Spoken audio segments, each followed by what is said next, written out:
Hi guys, welcome to another live review. I think it's live review 6 on the channel today, and got a couple more people in this time aside from me and Dean. And yeah, we've got Craig from Kent Beer Reviews and Jake from Jaco Beer Reviews. I always get the name wrong of the channel. I apologise about that, Jake. That's right. Or Jaco Beer. It's a bit. Yeah. Yeah, there are just some people who I talk to on a regular basis, but when it comes to YouTube channels, I'm like, Gareth goes brave for his brew reviews. It's like, no, it's not that. Yeah, I should change it really. I think I should just either change it to my name or change it to Jaco Beer Reviews, because that's what the rest of the channel is called, but not the actual name of it. Like the URL is Jaco Beer Reviews. Yeah. I don't know what I did there. Just left the reviews off. So yeah, tonight we're going to be looking at a couple of beers. Not really to compare them or anything like that, because they're two completely different styles of beer. But we just thought it'd be a good idea to get these sort of hoppy beers done.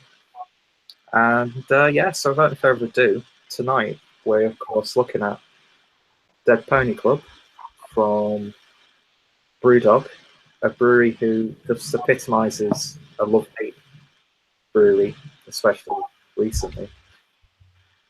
And then crossing over the pond, going to Sierra Nevada to another classic beer, which is the Torpedo Extra IPA. So two fairly iconic beers, and ones that I think even outside of the UK, for the most part, pretty easy to get hold of. And yeah, so I think we've all got bottles of Dead Pony Club, but I think it's only Craig who doesn't have a bottle of Torpedo. Couldn't get it. Well, I could get it, but I just didn't have a chance to get to M&S. It's all good. So I think it makes sense if we started on something a little bit lighter with the Dead Pony Club. Yeah. So I'm guessing this is a beer that all of us have drank a hell of a lot of times. Yep. Yeah. Yeah, I think that at one point this was like my favourite of the Brewdog beers until I discovered Elvis Juice. But yeah, it was like one of the few Brewdog beers that I'd actually buy if I went to a Brewdog bar. But now I've adopted the technique of either getting the limited releases or just taking full advantage of the taps. Yeah. Yeah, I still think like Dead Pony is probably my favourite Brewdog core range beer. I quite like Elvis Juice and that, but like fresh Dead Pony, I don't know how fresh this one is, because I don't think they do that on their like supermarket ones. Don't think so. I mean, but like fresh, I think it's probably like I prefer it to Punk. Yeah. If they just had Punk or this on the shelf, I'd always get Dead Pony, even though it's like weaker. Yeah, same here. I mean, I still enjoy Punk IPA every now and then, but I tend to opt for something a little bit different.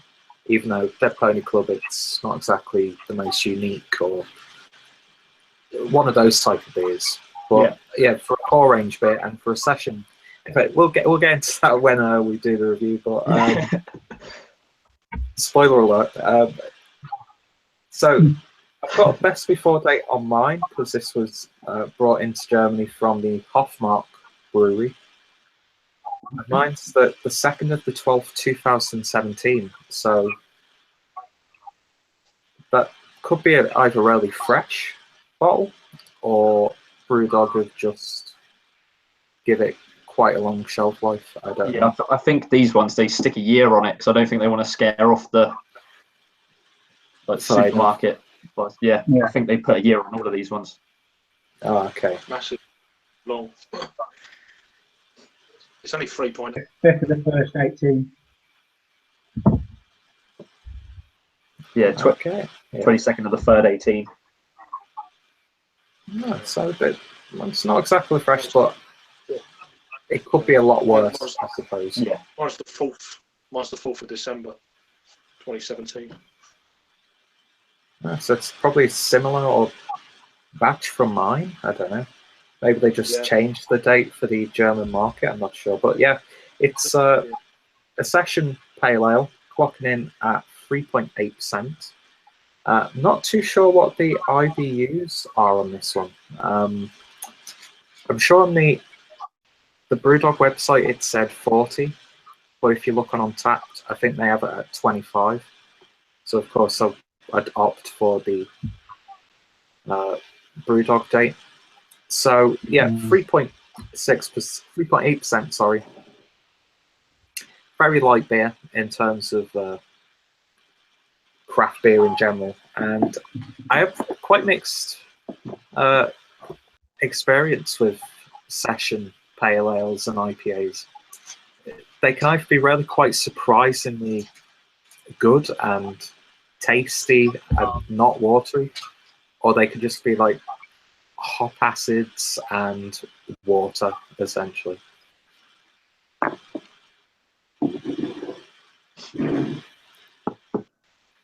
But yeah, beer in a glass, and my lighting's not too good at this angle, but it's got a sort of like almost like a coppery colour, what I'm seeing.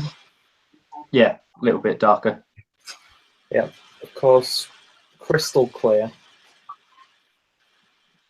But it's still a pretty looking beer. It's got like this nice orangey hue to it, and I poured mine with about one finger's worth of a nice and slightly firm white head. I've just got a little bit of a suddiness sitting on the top now. It's the icon down.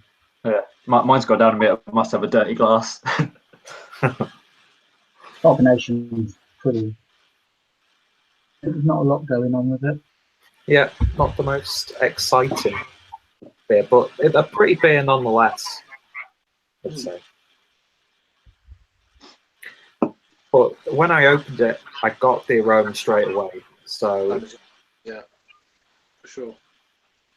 Pungent. Yeah, very pungent, especially when you get your nose up there. I can definitely pick up that sort of like a citra hop character. And that like cascade as well. Perhaps I'm not too sure what hops they use. I'm sure I've got it written down somewhere. Quite a sweet aroma. Yeah, it's actually like I haven't drunk Dead Pony in a while, and I forgot how nice the aroma is. Because when I have a Dead Pony, I just tend to like drink it, whereas like I haven't smelt it, if you know what I mean, or studied it. Yeah, it's actually like really nice. It's like this nice sort of slightly resiny, fruity aroma to it. Yeah, and like a real sense of vibrancy as well. Yeah, it's got that like Simcoe dankness in there. Yeah, it's a Brewdog beer, so it's got to have Simcoe in there somewhere. Definitely Simcoe-ish, and yeah, nice citrusy. So apparently it's brewed with extra pale, Cara, and crystal malts, and the hops are Simcoe, Citra, and Mosaic. Right. I can definitely get the Citra and the Simcoe blended together. Yeah, I mean the hops are overpowering it. Like there's Craig said, there's a bit of sweetness on there, but you're not picking up like too much breadiness or anything like that from the malt. It's just awful. But yeah, it smells really, really nice. Like a hop resin, almost. Yeah. Yeah. Yeah, lovely I'm stuff. not starting to worry from the smell of this. Anyway, let's give it a taste. Cheers, guys. Cheers. Yes.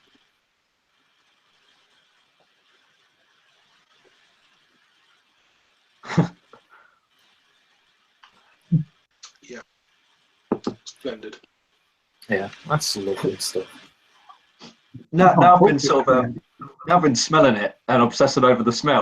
It's actually really disappointed me.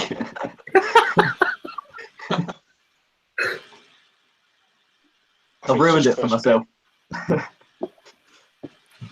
I can see where you're coming from. Yeah, because I've just like really looked at it, nuanced that that aroma. It doesn't back up anymore. I've ruined it.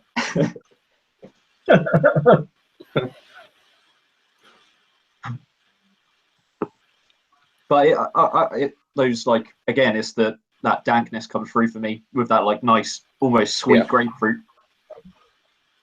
Yeah, that's for me the predominant hop character is this like dank, resiny, like not aggressive, but it's rarely present as opposed to what you would expect.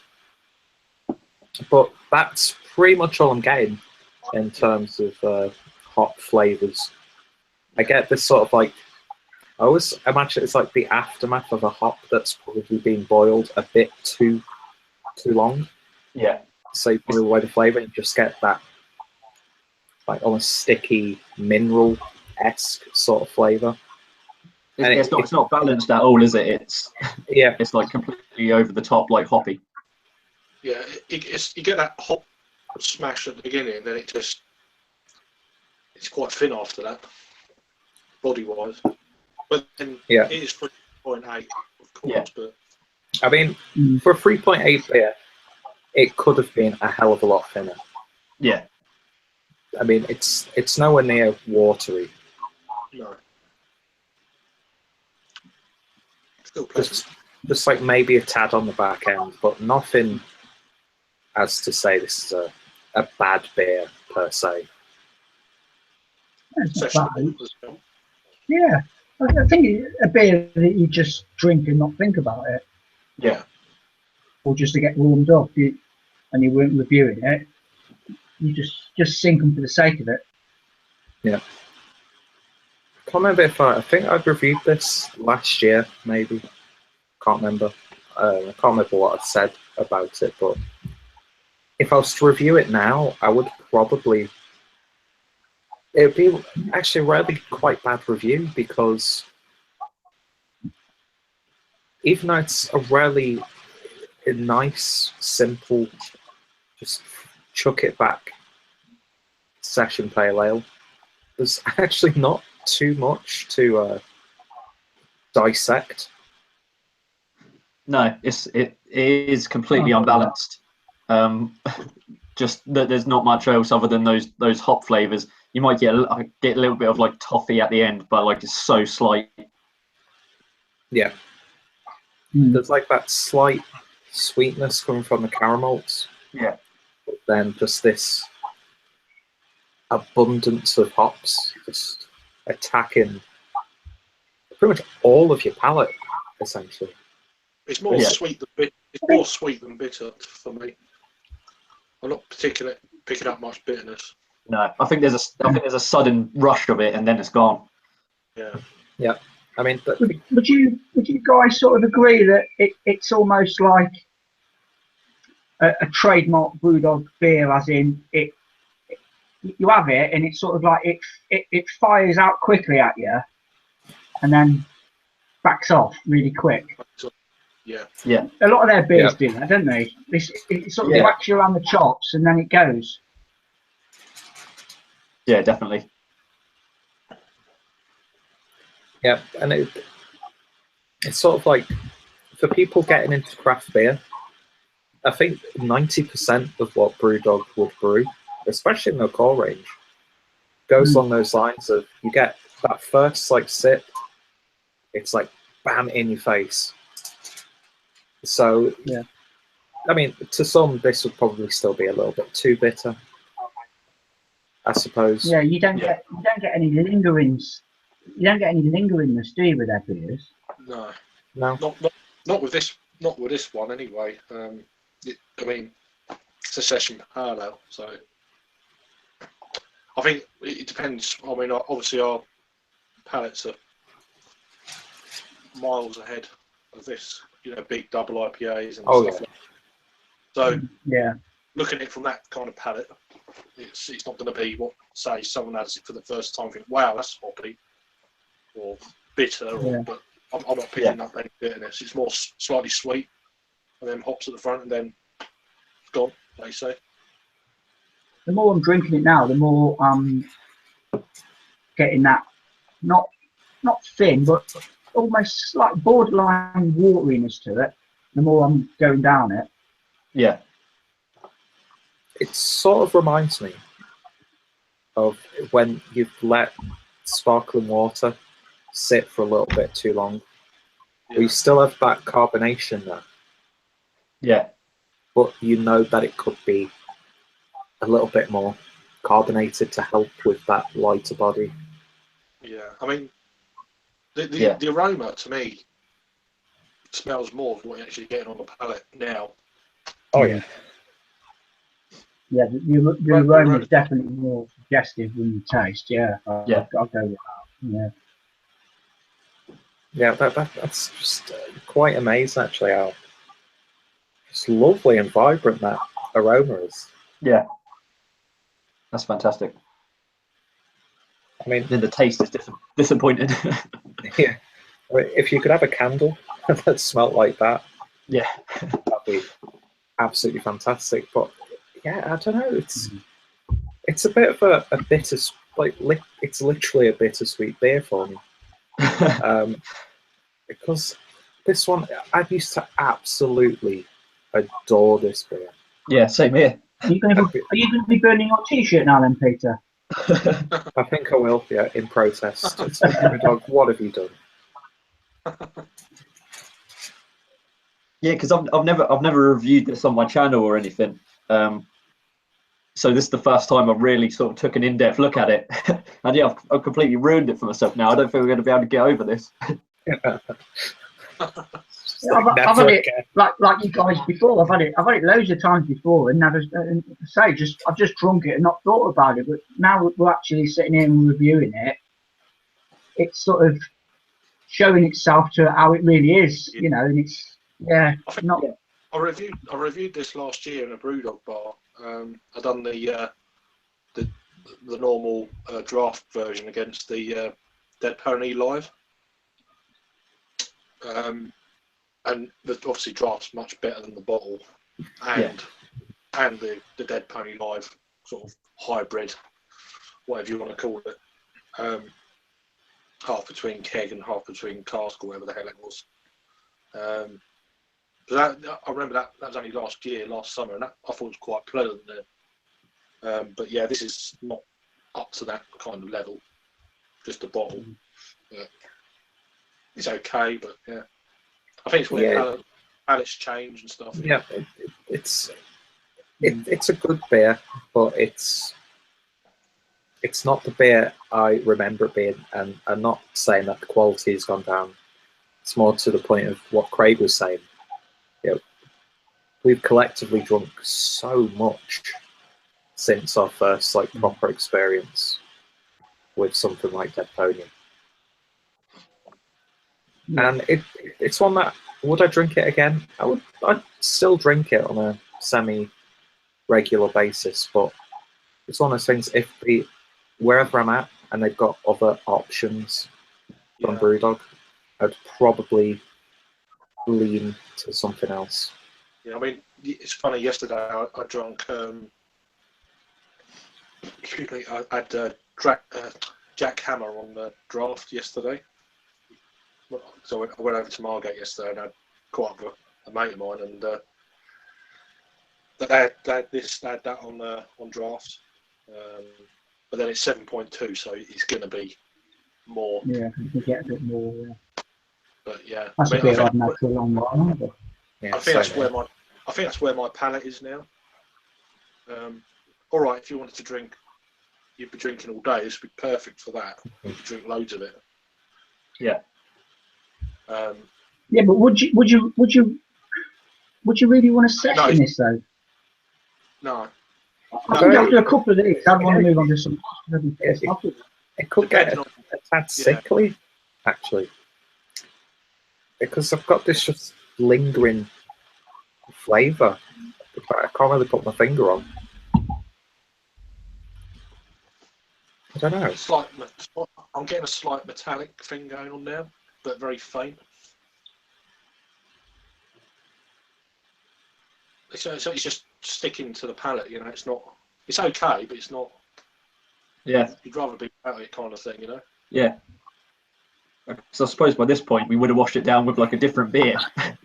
Yeah. Because that's what you normally do with a dead pony. So like we. I've only got that left. So. It's gone down way too easily. I think the sort of consensus is that it's got a time and a place, and probably reviewing it isn't one. Yeah. Yeah. It's like if you've not reviewed it yet, don't really bother. No one's going to get anything out of that review. No. But the aroma like blew my mind though What? for like a minute there. The aroma is sensational. I mean, I've only got like a bit left in my glass now, but the aroma is as well for me. Yeah. That initial, first pour. Yeah. And the aroma, it was really, really pleasant and nice. Yeah. I think I've picked sort of died on his arse now, really. I'm gutted I haven't got the other beer. Oh yeah, it's such a shame. I could session that other beer big time. I have. Bit of a mess by the end, but I have sessioned it.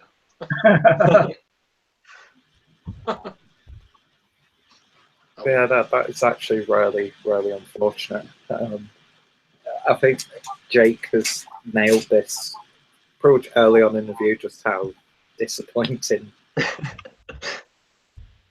nail in the coffin went in far too easy. Yeah. I mean, on the upside, if I was in a Brewdog bar with someone who doesn't really do craft beer, and I was like, shit, what should I make them order? I'd give them a Dead Pony Club. For sure, yeah. Yeah, I mean, I think in a Brewdog bar, it's almost a different beer at this point.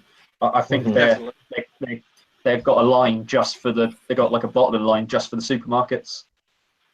Yeah. So it's almost like the stuff that they ship out to the bars is different. I mean, Harry picked up on one of my videos with the Brewdog embossed thing on the supermarket bottles. Yeah. Yeah.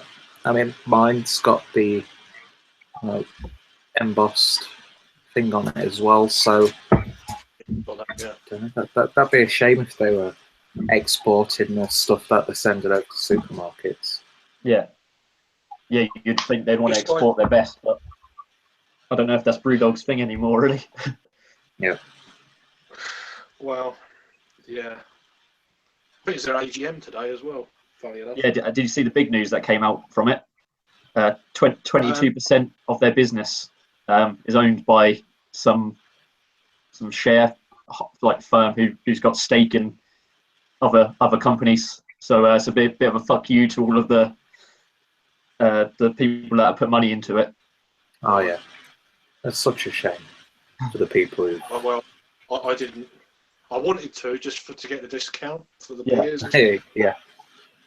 I've got some shares, but my wife brought them as a present for me. Right.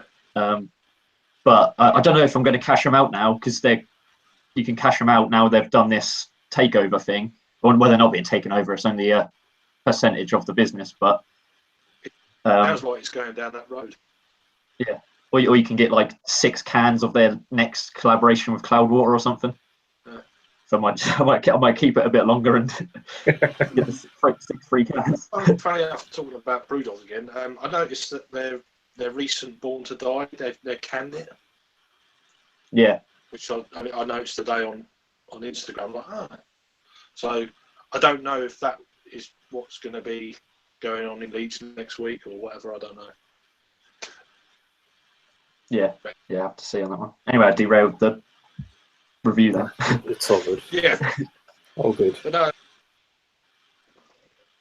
as you said, Jake, it knocks out of the park in a Brewdog bar on keg. It's lovely. Yeah. Yeah. And I'm sure it still is, but I'm not picking that up, like you say, with this supermarket embossed branded bottle. So Yeah. Yeah, that'd actually be a good video. That doing a vertical of. So I guess you could still buy core bottles from the bars. Yeah, you can. I think. Yeah. That'd be interesting to do like a vertical that way. See if there are major differences when you put them together. Yeah.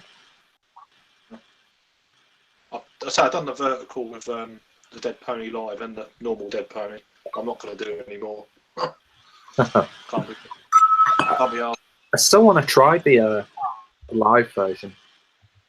Yeah, it's better than this bottle. It's Yeah. sort of in between sort of the bottle and normal draft, I'd say. What I can remember. Oh, okay. But it's better than this bottle for sure.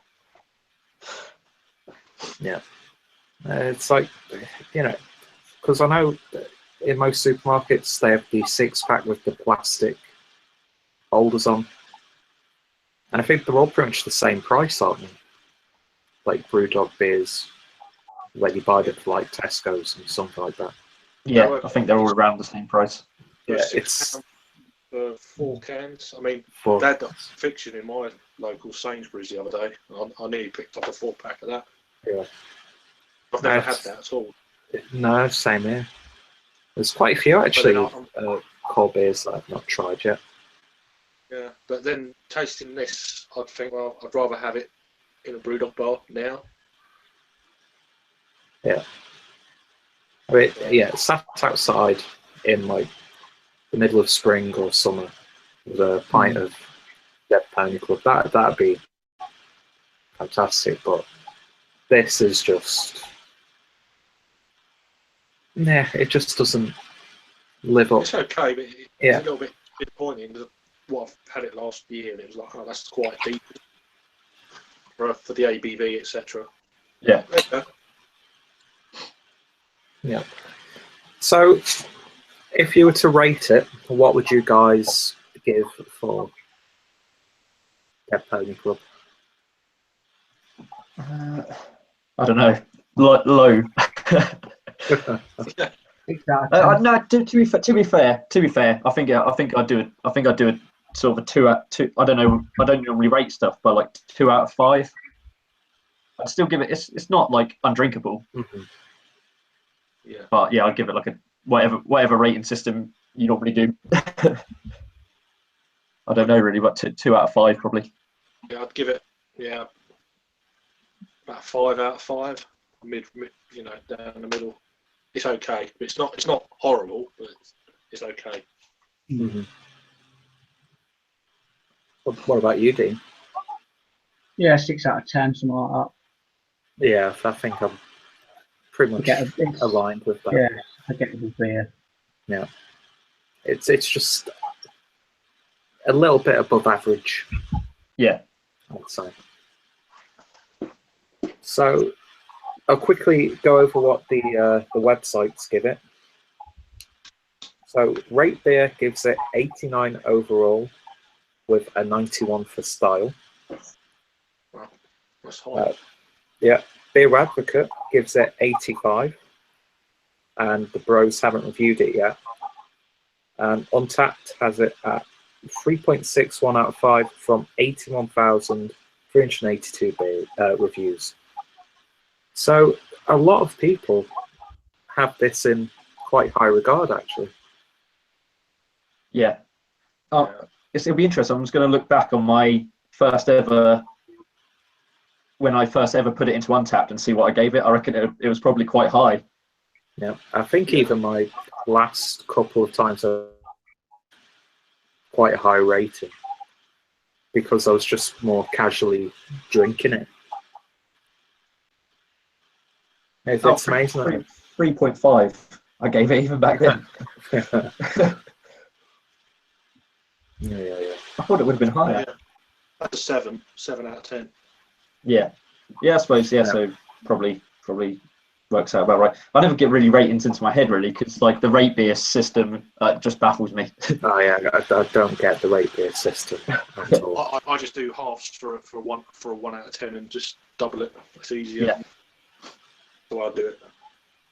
Yeah. So yeah, that was the rather underwhelming Pony Club, but we got some interesting views from this one, and it is one that I'd recommend people give it a go if they've not tried it. You can find a lot more exciting session strength American style pale ales out there. So yeah.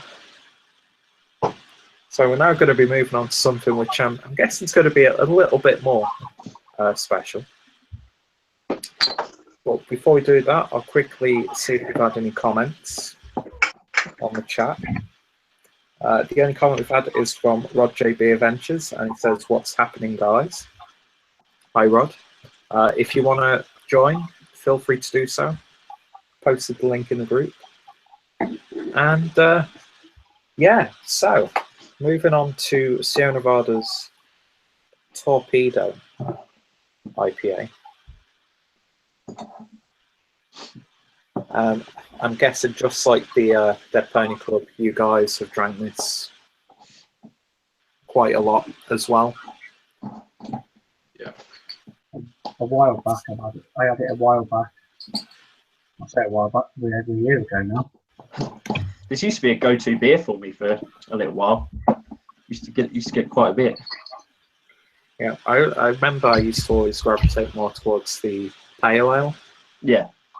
And I think even when I first tried this one, when I was getting into craft beer, I did not like it at all for whatever reason. I was like, this is naff. But I've had it for a few times since then, and it's always delivered. So, right, Torpedo. I'm just going to go and do a few reviews, guys, and I'll join you in a second. Yeah, no problem. Yeah, okay, cool. So, Torpedo Extra IPA, is it double IPA? Is it just a high strength IPA? I've never really known where this falls into. Yeah, sort of in between.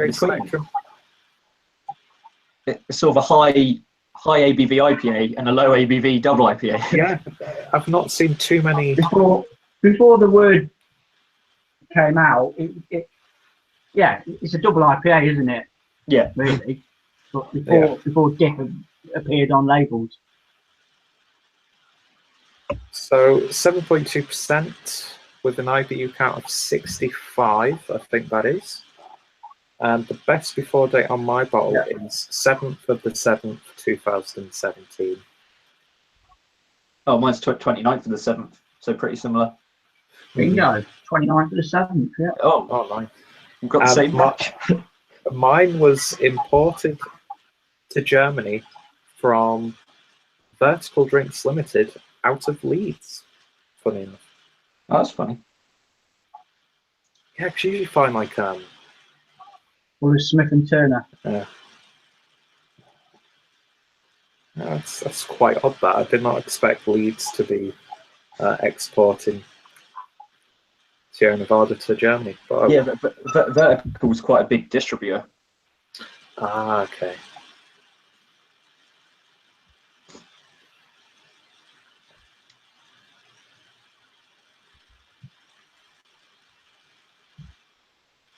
The head retention is just crazy on this beer. Oh yeah. I think I poured mine first, and it's still there. It's like this taku is. I can't work out how big this taku is that I've got. It's significantly smaller than a regular size one, and I just haven't worked it out yet. But anyway, yeah. Head is just sticking around, having a good time. Whipped up big time on mine, lovely. Got a lovely, not really overly hazy, but there's a nice bit of haze in there. Yeah, it's not completely clear. Yeah. And lovely orangey, like, again, slightly coppery, amberish hues to it. It's lovely. And the ingredients for this are hops are Magnum, Crystal, and Citra, and malts are 2 Row Pale Caramalts, and it uses ale yeast. So I've always liked how Sierra Nevada utilizes hops in a lot of their beers. Yeah, they use whole cones rather. I think they still do to this day. They don't use pellets or anything, which I think adds a different character to their beers, really. Yeah, and like especially with the pale ale, that's made just like completely showcases the Cascade hop. Yeah. Well, did I say this got Cascade? No, this has Citra Crystal and Magnum. So, looks really nice. The head's still hanging about. Let's give it a sniff.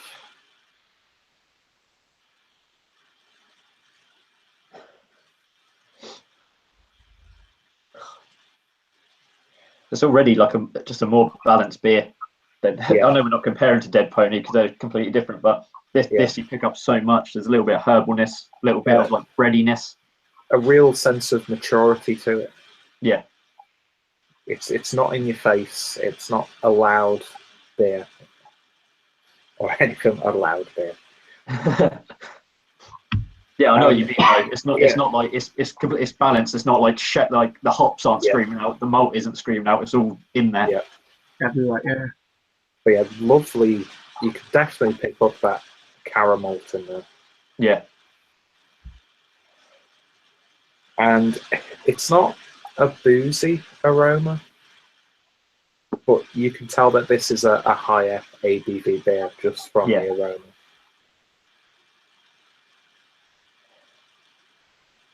There's that slight grapefruitiness to it, but I mean that's just a common characteristic of IPA, really, isn't it? So. Mm-hmm. Yeah, that smells good. But yeah, I'm getting a bit of like a spicy herbalness to it as well. Yeah, I'm picking up that spicy edge. Yeah. Not quite sure what specific spice, but there's something. No, spicy. Yeah. Sort of like this ever so slight pepperiness to it as well. Yeah. But I suppose it's like quite a light aroma. It's just so like balanced and just nice. Yeah. Yeah, definitely a stark contrast to what we had from Dead Pony Club. Yeah. I see us comparing this beer quite a lot throughout the review, but anyway, it smells really good, and I'm sure it's going to taste good. Yeah. Cheers, guys. Cheers. Cheers.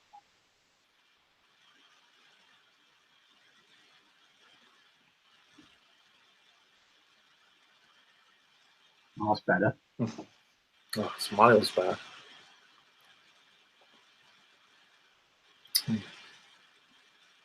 That's good.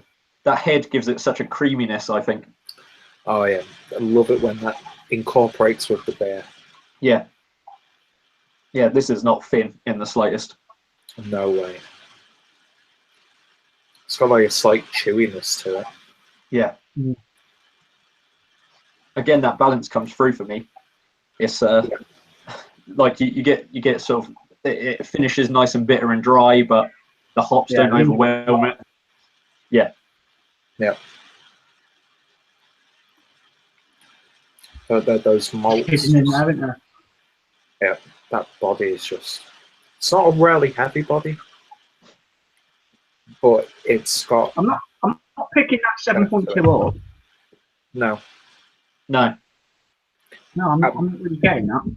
I might be getting a slight warmth as it goes down, but you know, you could just. It's one of those beers that if you had a 4-pack of it, it would have been just gone. Yeah. Before you knew it. To me, I think this is almost the opposite of the sort of New England style. To me, I don't even think this is particularly like a West Coast IPA. Even though it is, it's almost its own thing, really. It's sort of because it's not particularly dank. It's not particularly like hoppy or light. It's got like a depth to it. Like it's got nice bready malts. Again, that bit of spice coming through. Got like slightly floral thing going on with it. Yeah, and it's proper old school IPA, isn't it? Yeah, you definitely get that British, like influence. Yeah. Coming from it. Yeah, it's a long while since I've had this, and again, before I used to buy it and drink it to get hammered because of 7.2%. But it's actually really surprised. This one has surprised me, but in a good way. Yeah.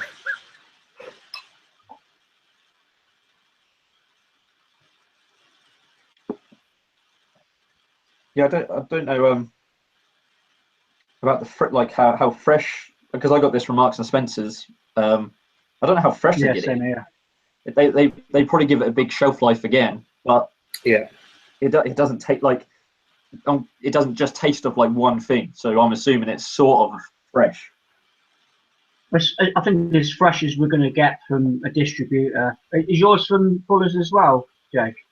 Yeah, Fuller Smith and Turner.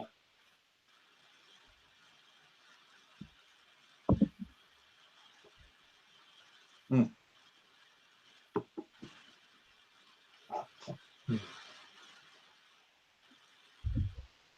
Yeah, it's just a nice it's just like more refined and just more balanced. I suppose as like we keep like continuing it, like the bitterness actually does really linger.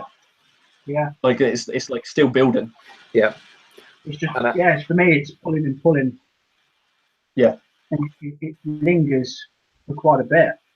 And it has like especially towards the back end of it, I get this like really nice, almost like a pure juice factor from it, like as opposed to like juice out of a carton or like when you freshly. It's got that sort of like grapefruit flavor to it. Quite dominantly, as if you've squeezed the grapefruit and just drank the juice straight away without like taking that bitter edge off it. Yeah. You get like it's like almost like melon flavor to it as well. Just like sort of like in between the middle and the back end, it just seems to just appear. And I don't know if that's happening with you guys on this one. Yeah, definitely picking up that grapefruit thing without a shadow of a doubt. I'm getting like a stroke piney edge to it. Yeah, like quite resinous. I wouldn't call it dank, but quite resinous and piney. Yeah. And to unfairly again compared to the Pony Club, I was getting like hop aftermath a lot from the Pony Club. That sort of resiny character, but this is like a refined resiny character. Yeah. As opposed to just it's actually part of the beer as opposed to being the whole shebang. Yeah. We should have picked up 2 of these now. I sort of just went into Marks and Spencer's on the off chance because I know Marks and Spencer's do it, and I thought, I'll go in there today, just see if I know that the guys are reviewing it. So I thought, see if it's in there. I'm glad I did now because it's been a long while since I had it, and it's nice to sort of obsess over it for a few minutes. It's what I like about these live reviews. Sorry, dude. I was just saying, it's just nice to step back now and again, isn't it? And have beers like this that you tend to sort of, I mean, if it was in a bottle shop, you wouldn't pick it up, would you? You wouldn't dream of picking it up if you were in a bottle shop because you'd want to go for something. Yeah. Because it's not run of the mill. I don't want to discredit it or anything like that, but it's a beer that we know that we can get hold of from the supermarket. So well, it's been around for nearly 20 years, like in America. Yeah. Oh yeah. Crazy, isn't it?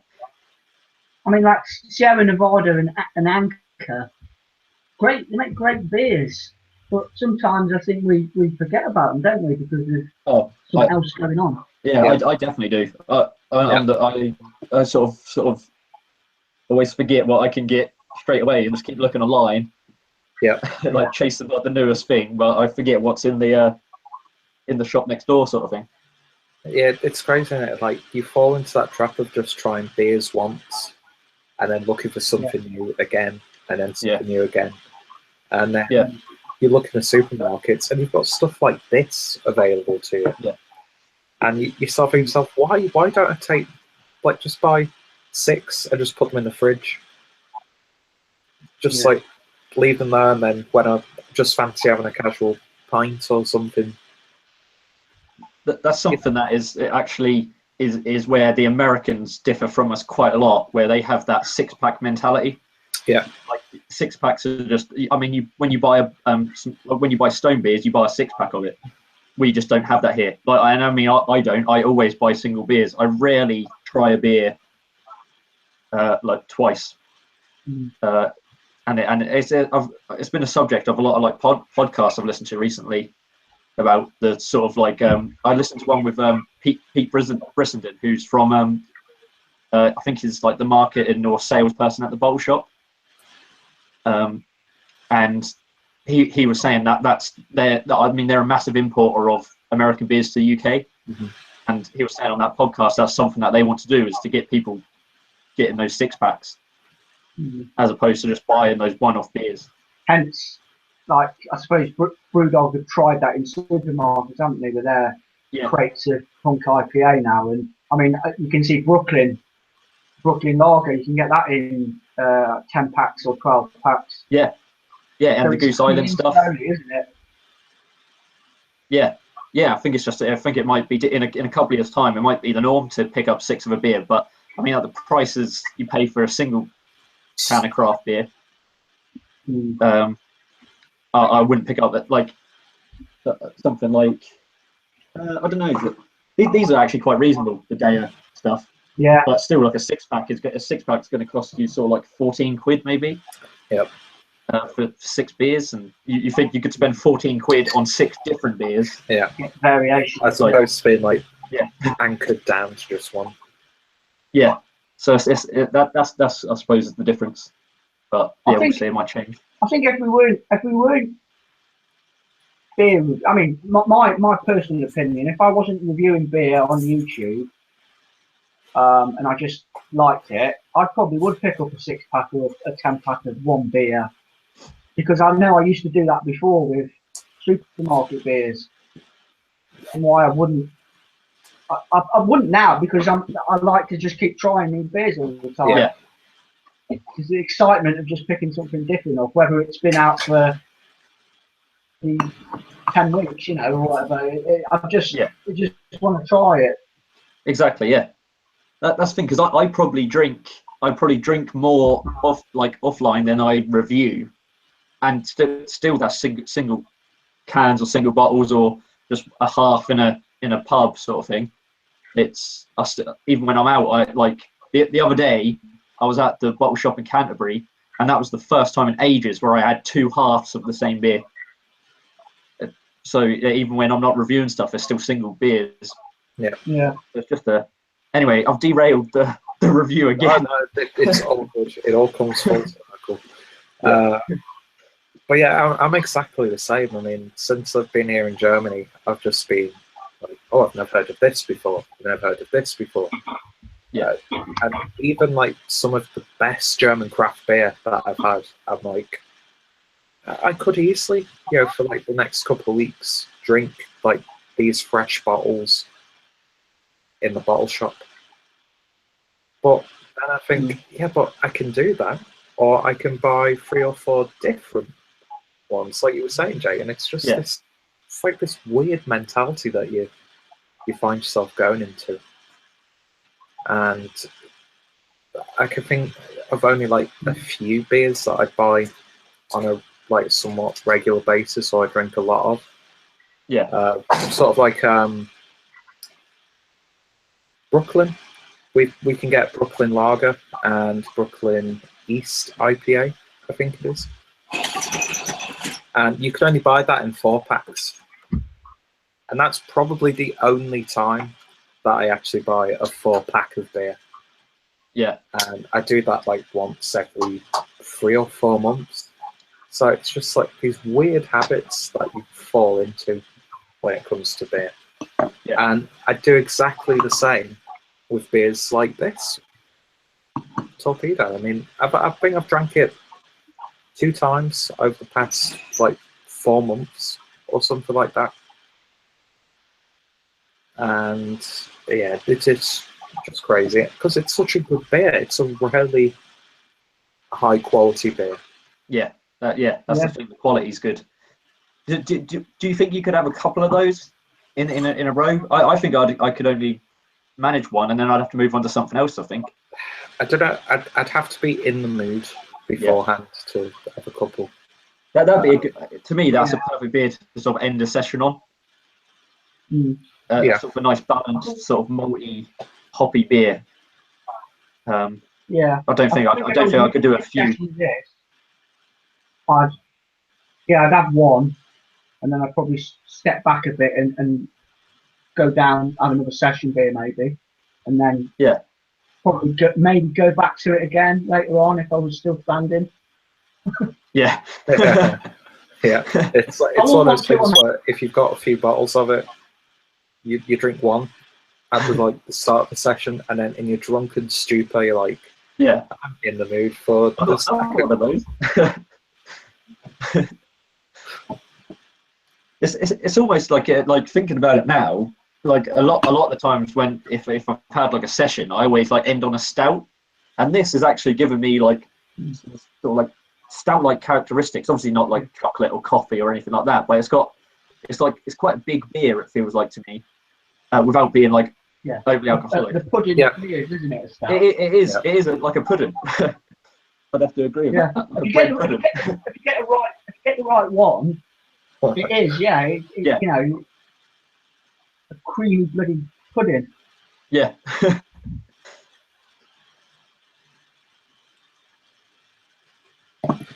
And it's just amazing how, even though it's got all these robust flavors, and it is a really like mature beer.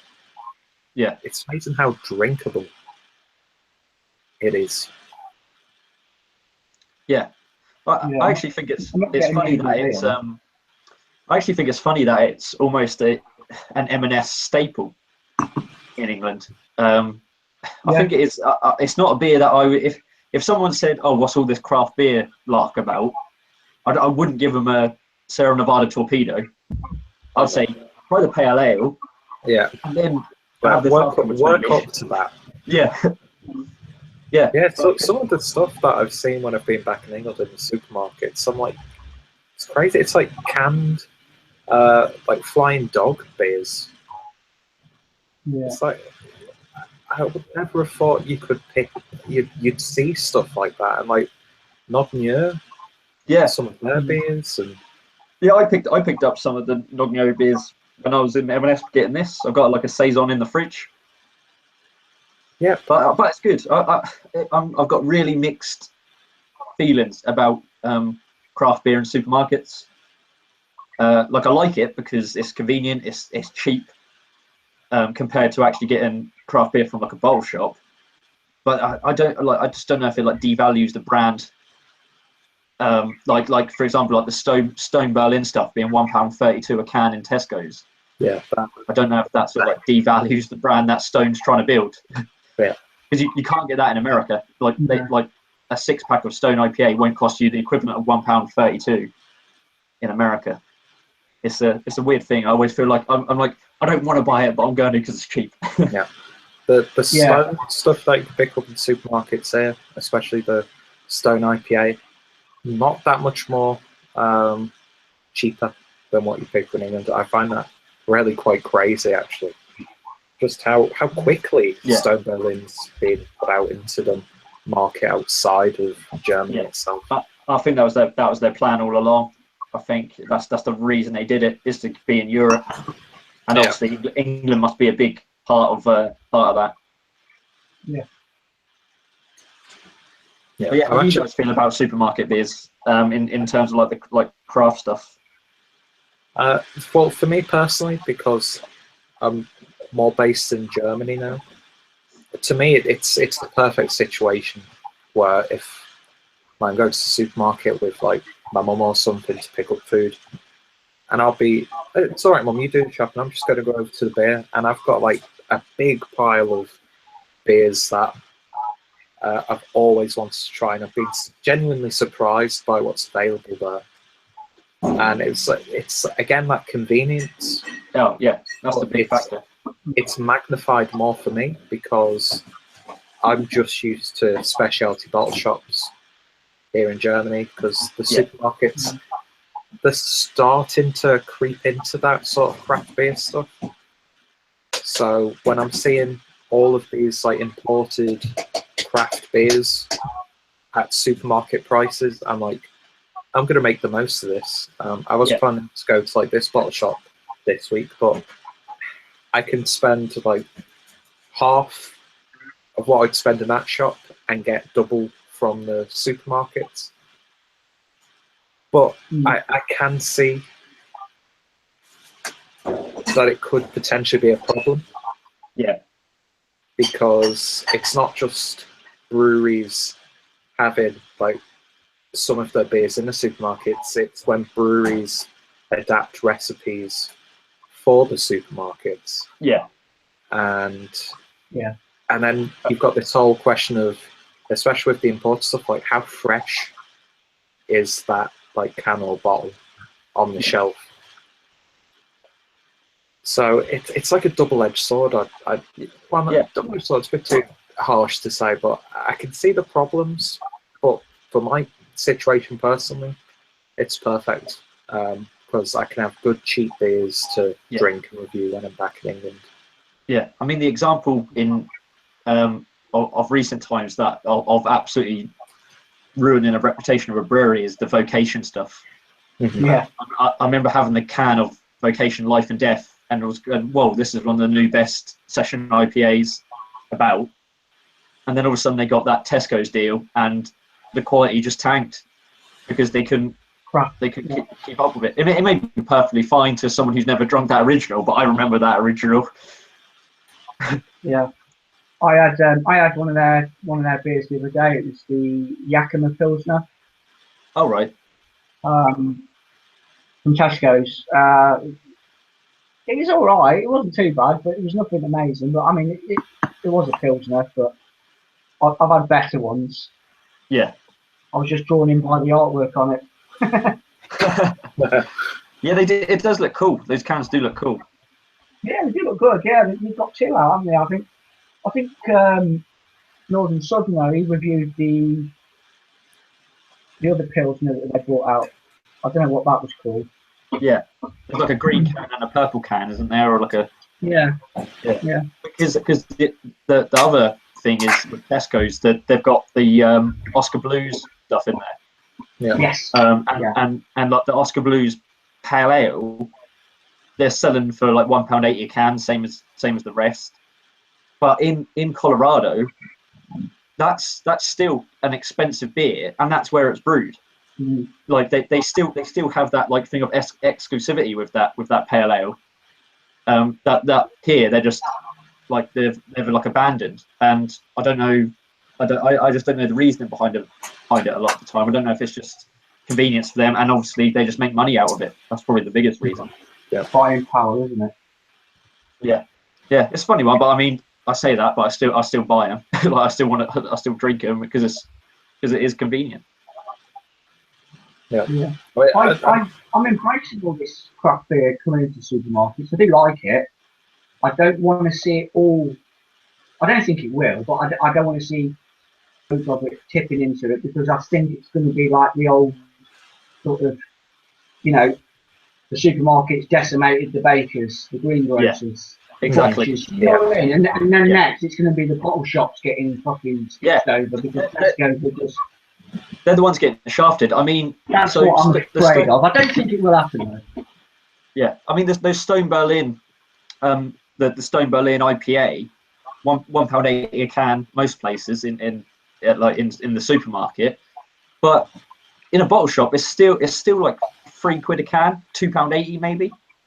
So who's going to spend £1 more for the same beer in a bottle shop? And it's one of those things, isn't it? It's but I mean, at the end of the day, we're drinking a commodity. It's business. Yeah. Plus, I'd like to think that there's enough of us now who are actively involved in drinking good craft beer. I think there's enough for us, or I'd like to think there are, where even if the supermarkets they've become a bit more dominant, as much as they are now,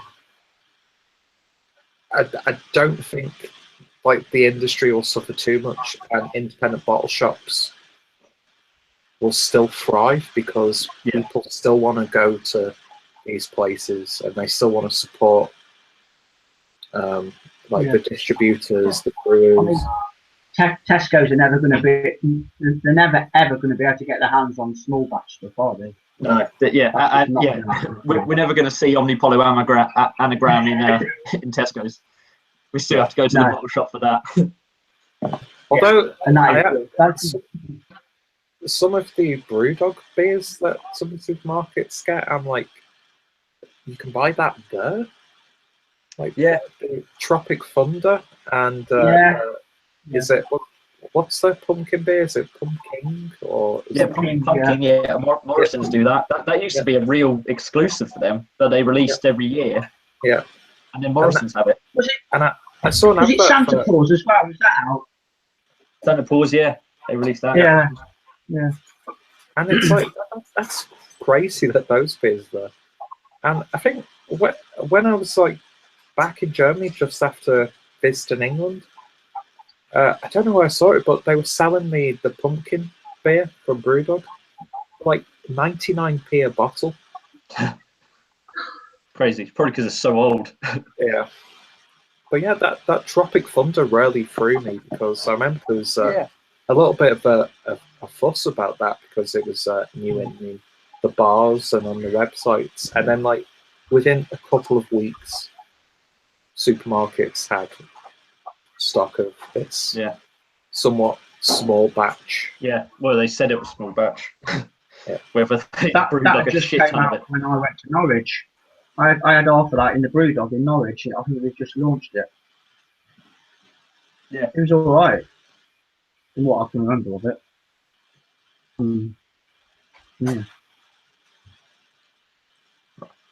Right, before I finish the Sierra Nevada Pale, I need a slash.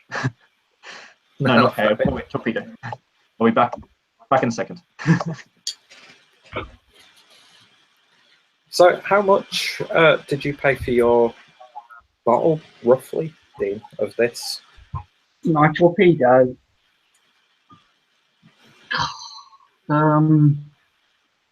Was either less than £2 or just slightly over. Yeah, I think I paid about €2.60 for my bottle, which I'm not too upset about that. It's one of those things where I'd happily pick it up again. Because there've been some beer. I mean, I think I paid the same price for the Dead Pony Club, and it's like when I'm paying that, I can, instead of buying a Dead Pony Club, just buy 2 of these because they seem to be. That's what it's all about, though, isn't it? We try these beers, and sometimes we don't like them, and sometimes we absolutely love them. Oh yeah, I'm just really shocked at. It used to be my go-to Brewdog. I used to fanboy over that beer, and now I'm drinking it. It's not even like it's been like a slow decline of my appreciation for the beer, but it's just like all of a sudden, these past few bottles that I've had of it, I'm like, this just doesn't taste the same to me anymore. Because I've just drank so much since then. Well, you imagine us say we reviewed the Sierra Nevada first, and then did the Dead Pony. You'd be like, wow, that'd be even worse, wouldn't it? Because but then again, they're different beers, aren't they? So you can't really be that unfair to it. That's crazy. So before Jake comes back, I'll quickly look over the comments. And we've had a few. Okay. So we've had a few from Doc Hendricks. His first one was Overlooked Classic. I'm not sure if he's referring to the Torpedo or the Dead Pony. Then he says, I still romanticize Brewdog's core range because of how great they were back in 2010, 2011. At least they're cheap and available all over now, if anything else. Which I'd agree with. For what they are and for the price that you pay for a lot of their beers, you can't be too upset with the final product, I suppose. No. If you were paying £3 plus a bottle, then you'd want your money back, wouldn't you? Mm-hmm. Yeah, definitely. And then he said, Gamma Ray and the like have trumped Dead Pony, 5 AM punk nowadays, I feel. Yeah, Gamma Ray. Yeah, definitely. Gamma Ray all day long. Oh, yeah. Oscar Blues are now in Tesco. Well chuffed with that. Love Dale's Pale Ale, half the price I used to pay for it at £2. And I like to buy new in beers from local bottle shop as opposed to stuff that's been on their shelves for weeks, which is another thing that I subscribe to be honest. Then we've got a comment from Thomas McCarthy who says, hi from Ireland. Hello to you, Thomas. And then Rod, we get Oscar Blues here pretty decently priced in Ohio and Kentucky. I'm not sure what... I've only rarely seen Death by Coconut, the Pilsner that they do, and Dale's Pale Ale, and maybe like some like Hot Box. We get quite a lot of Oscar Blues back in the UK. I managed to pick up 1050 in like a bottle shop, but you don't see 1050 that much. Yeah. No. That's a Belgian beer, that is. What? Yeah. I've always wanted to try that. Yeah. Apparently, even though it's a can, it ages pretty well. I saw a craft beer channel video where they drank all different vintages. Actually, I think they were at Oscar Blues, and they were saying it's so different from like a fresh can. Like it loses like it's like chocolatiness, and it's and it goes to something like completely different. It's quite an interesting video. I have to watch that. Now, I've not watched the craft beer channel video for a while. I thought I was subscribed to them, but I've not really seen anything in my subscription feed from them. I don't know why YouTube likes to do that. Yeah, it did that with a few. I looked the other day, and it unsubscribed me from like Gareth's channel and like a few other people. I was definitely subscribed to them, and then I looked and I was like, oh, what? No, I'm not. So I like had to resubscribe and stuff. That happened to Terry's Quick Beer Reviews as well, because he just disappeared off. I messaged him. I thought, oh God, I've offended him or something like that. And he said, no. He said, you're not the only one, mate. I've just lost loads of money. Yeah. I think it just happens. It's weird. Yeah. Yes.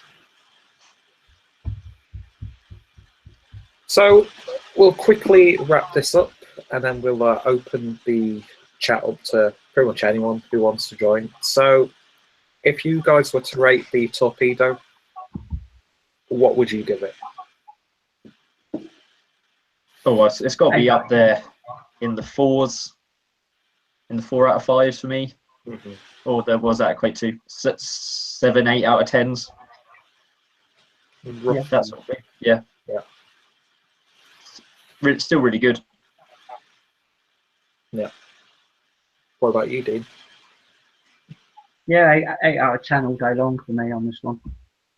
Yeah, pretty much in agreement with you guys on that one. So I'll come to the big website.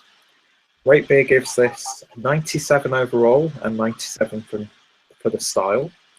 Very Whatever rare that means. the two scores actually align. Beer Advocate gives it 92 and the Bros give it a 99.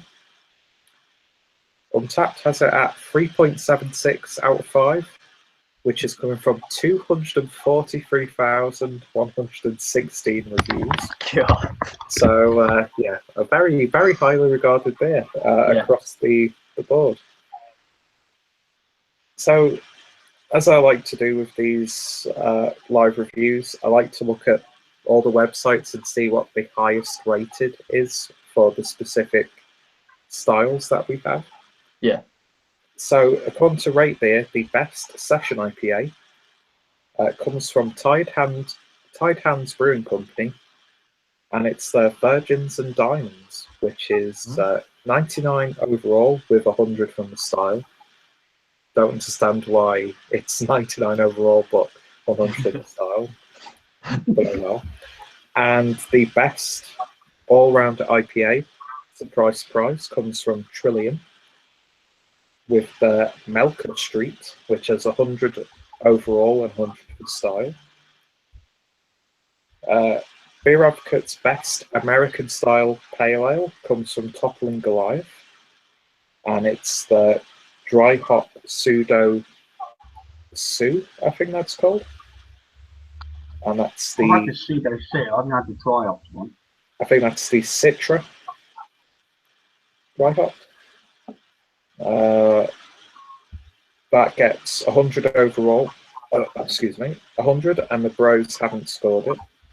The best American style India Pale Ale, again, surprise, comes from Treehouse, and that's Julius. A beer that I hate anyone who's drank that apart from me. And on Untapped, the best UK American style pale ale is the Steady Rolling Man from Daya. Oh yeah, do they do it? Is it like a date thing, or is it just in general? That's the.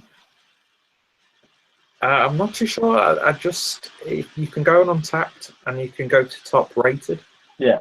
And it must change. I suppose that must be the top rated now, sort of thing. Yeah, because it gives you the option to like look at the overall best rated beer in the styles that they've got, but then you can also do it from country to country. Yeah. So apparently the best UK American pale ale is from Daya. And give it a go in a minute.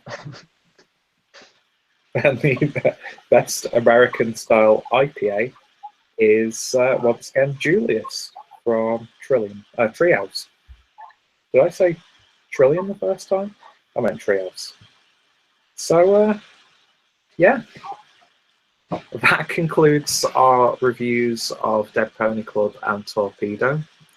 I think it's safe to say Torpedo just about edged it. Yeah, Yeah, there's not much in it, at all. But that being said, the Dead Pony Club, not a bad beer, but there's so much better than that beer. Yeah. Don't look into it too much. That's my suggestion to anyone watching. Just drink it and forget about it. Drink it. Just sit back, knock a few back, have a good time with it. Have it with some bloody hot food, with curry or something like that. And yeah, so if anybody watching this has tried any of those beers, that we've covered, then let us know your thoughts and opinions. And if you want to talk about it, feel free to join. Just let me know if you want to join in on the chat. So I'm going to keep this going live. So if you've finished with the live reviews, then thank you guys for watching. And I'm going to say this now. Thank you to Dean, Jake, and of course Craig for joining me. I'm sure Craig will be back. So, we're just going to have a good few beers after this, a nice little chat. And yeah, thank you to everyone who's watched. Thank you to everyone who's commented. And your feedback would be awesome on the beers. So yeah, now that that's done. I can't believe I've ruined Dead Pony for myself now. Yeah, I'm sorry about that. Nightmares. Yeah, I'm sorry I put you through that. I used to think that. Wake up in the morning, you'll be sweating. Yeah. At the start of this, I said it's my favourite Brewdog core range beer. It definitely isn't now.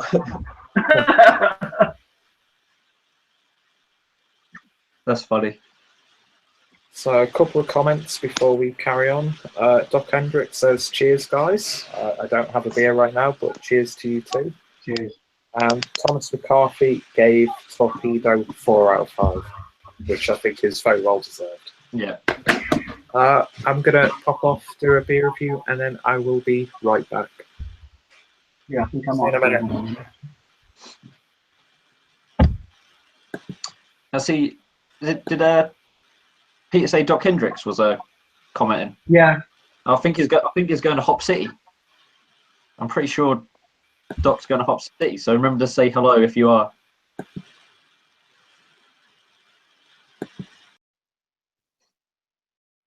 What's everyone drinking for the rest of the night? I'm going to go and do a review, I think. Oh, cool. What are you having? I don't know. It'd be. Let's see what's in the fridge. It'd be one of them sort of moments, I think. What are you drinking, Craig?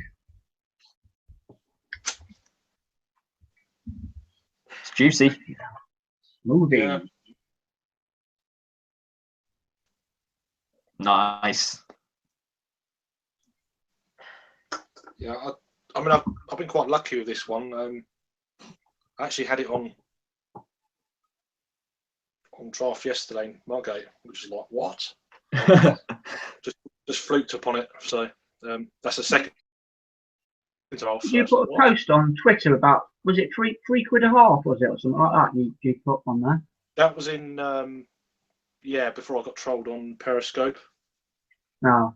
That was last Saturday. Oh, okay. Which was pretty good, to be fair. It was £4 a half yesterday, so whatever. But yeah.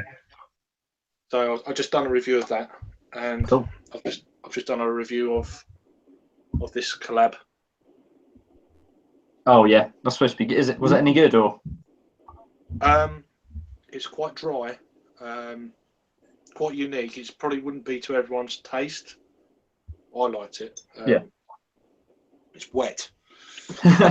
Wet and beery. But yeah, it's like a really kind of almost like a spruce kind of IPA thing. Oh, quite cool. Dry, but yeah, very different from the Haze Bomb. But both double IPAs, but yeah, a bit different. See, Paul's just joined. I hope you're being safe in the car. Hi, Paul. Of course not. No. Hi. I figured I just woke up out of a coma-induced, beer-induced coma, so I figured I'd drive around and try to sober. That'd be fun. doing my normal weekend BS. So just when I saw you were live, so I was watching. I was like, "Fuck it, I'll just join." Cool. Yeah. Cool. Keep your eyes on the road. Oh, that road. Okay, sorry. I live in the country. There's no cars on the road. Everyone has horse and buggies. This is great. It's like Road Rage Live. Excellent. Yeah, exactly. Get out of the way, you son of a bitch. No, I'm almost where I'm supposed to go. I'm visiting my. Well, they say they're my paternal family, but they don't look anything like me. They're African Americans. So I don't think they're my paternal family. But I'm visiting them anyway. I think they're a bunch of liars. I can never tell if you're joking or telling the truth. I never joke about anything.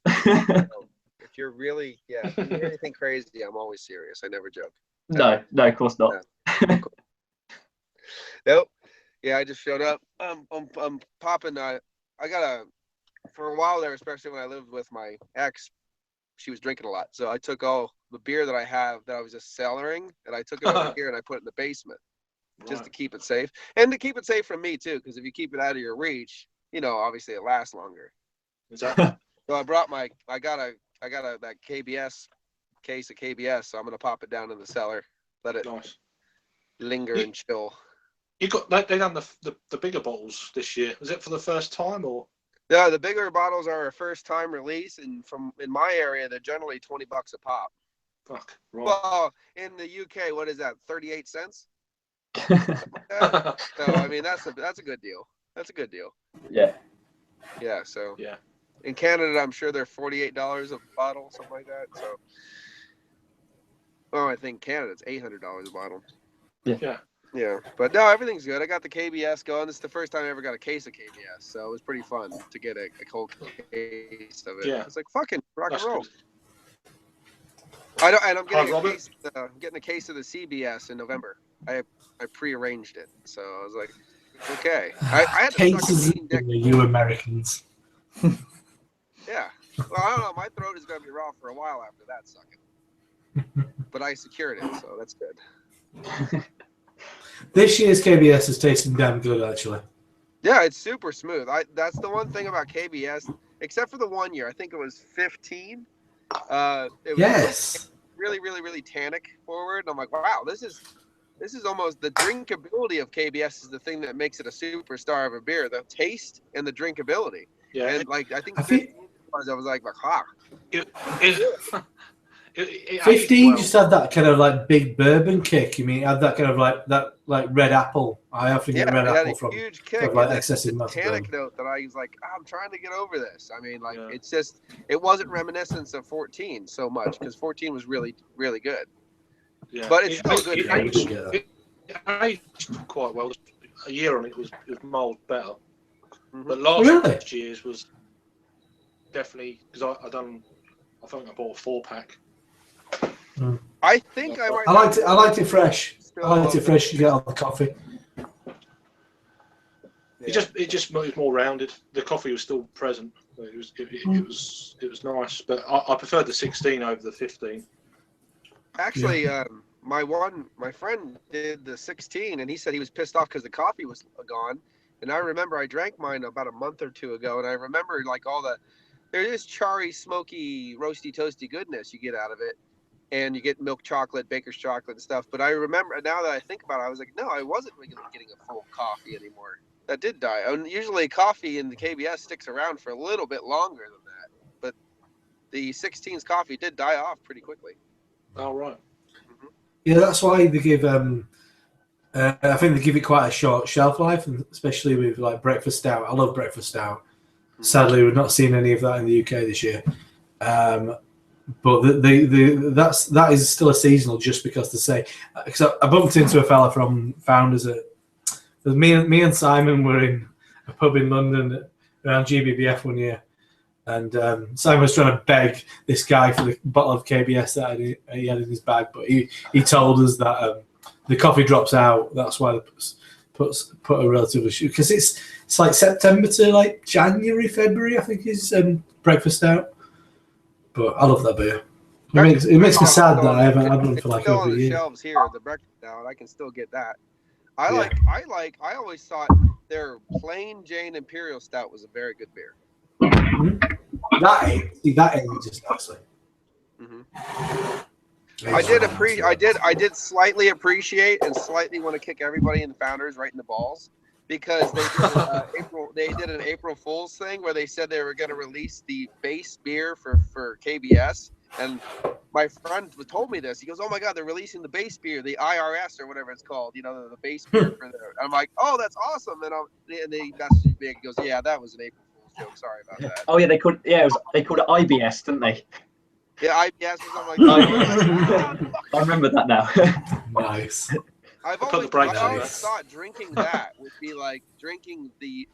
I believe if I drank that beer, I would finally find a beer that I didn't say was a bit thin. Because I just in the barrel, that beer has to be a monster.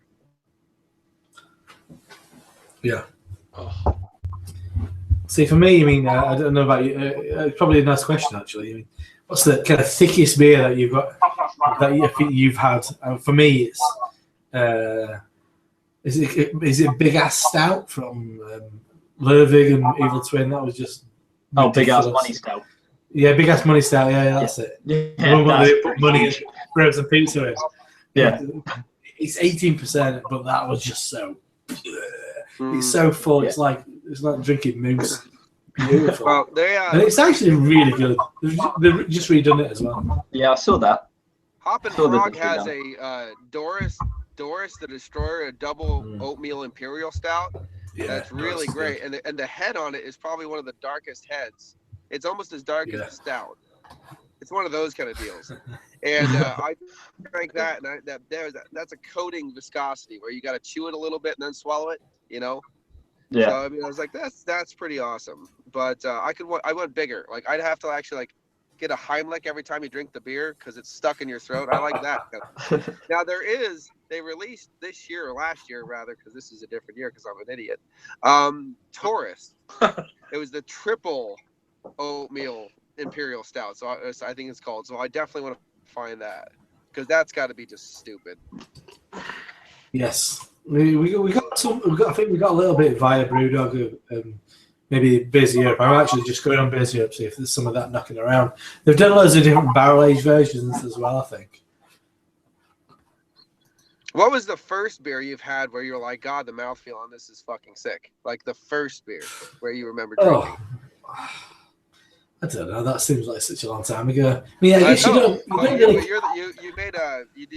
You brought up a beer and a company that made me. I guess you don't. Though I figured I'd ask. Maybe you just don't. Maybe you don't clock it until you actually think about that kind of thing. I think you just early on when you're not like thinking about beer in a slightly analytical sense, like we choose to do.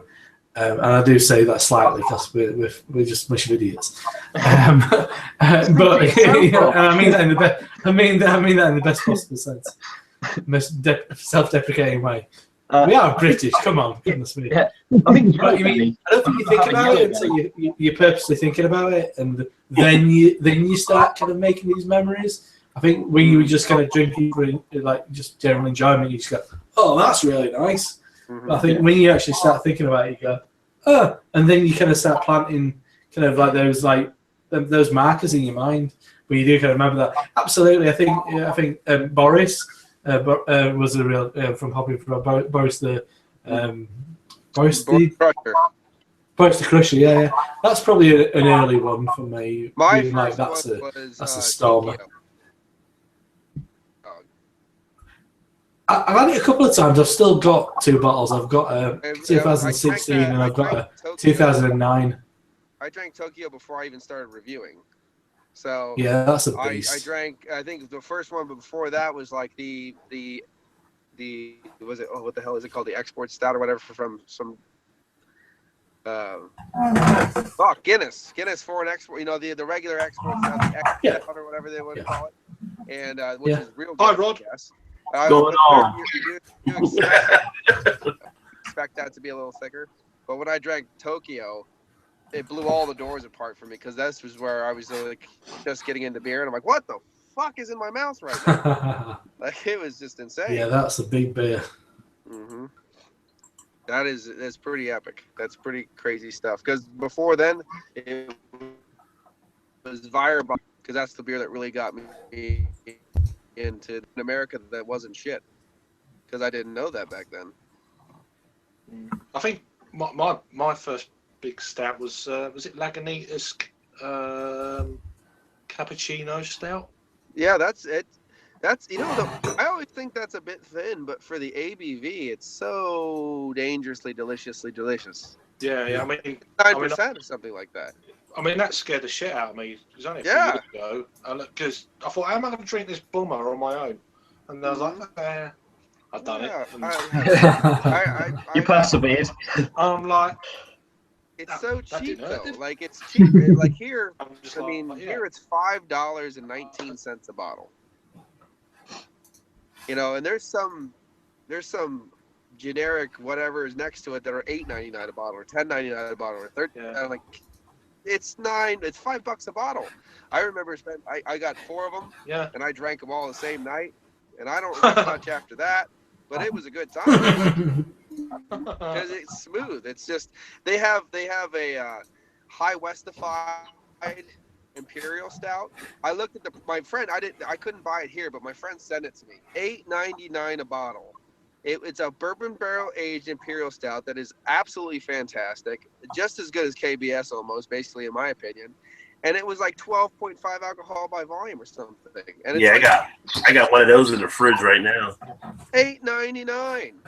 It's either they're super cheap or all the companies are taking their dicks up our ass as so hard as they can, because it's either they're really reasonable or everyone else is just screwing us. Yeah. And this is before the corporate buyout and stuff like that. This was, before that. Rod probably got it for 99 cents. So. Actually, I got mine. I got mine for free. Got a 6-pack. I even get mine for free. The ones I got from them. So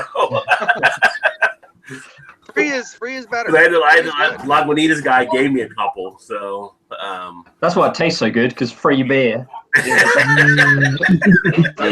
pretty good. It's that special ingredient. Yeah.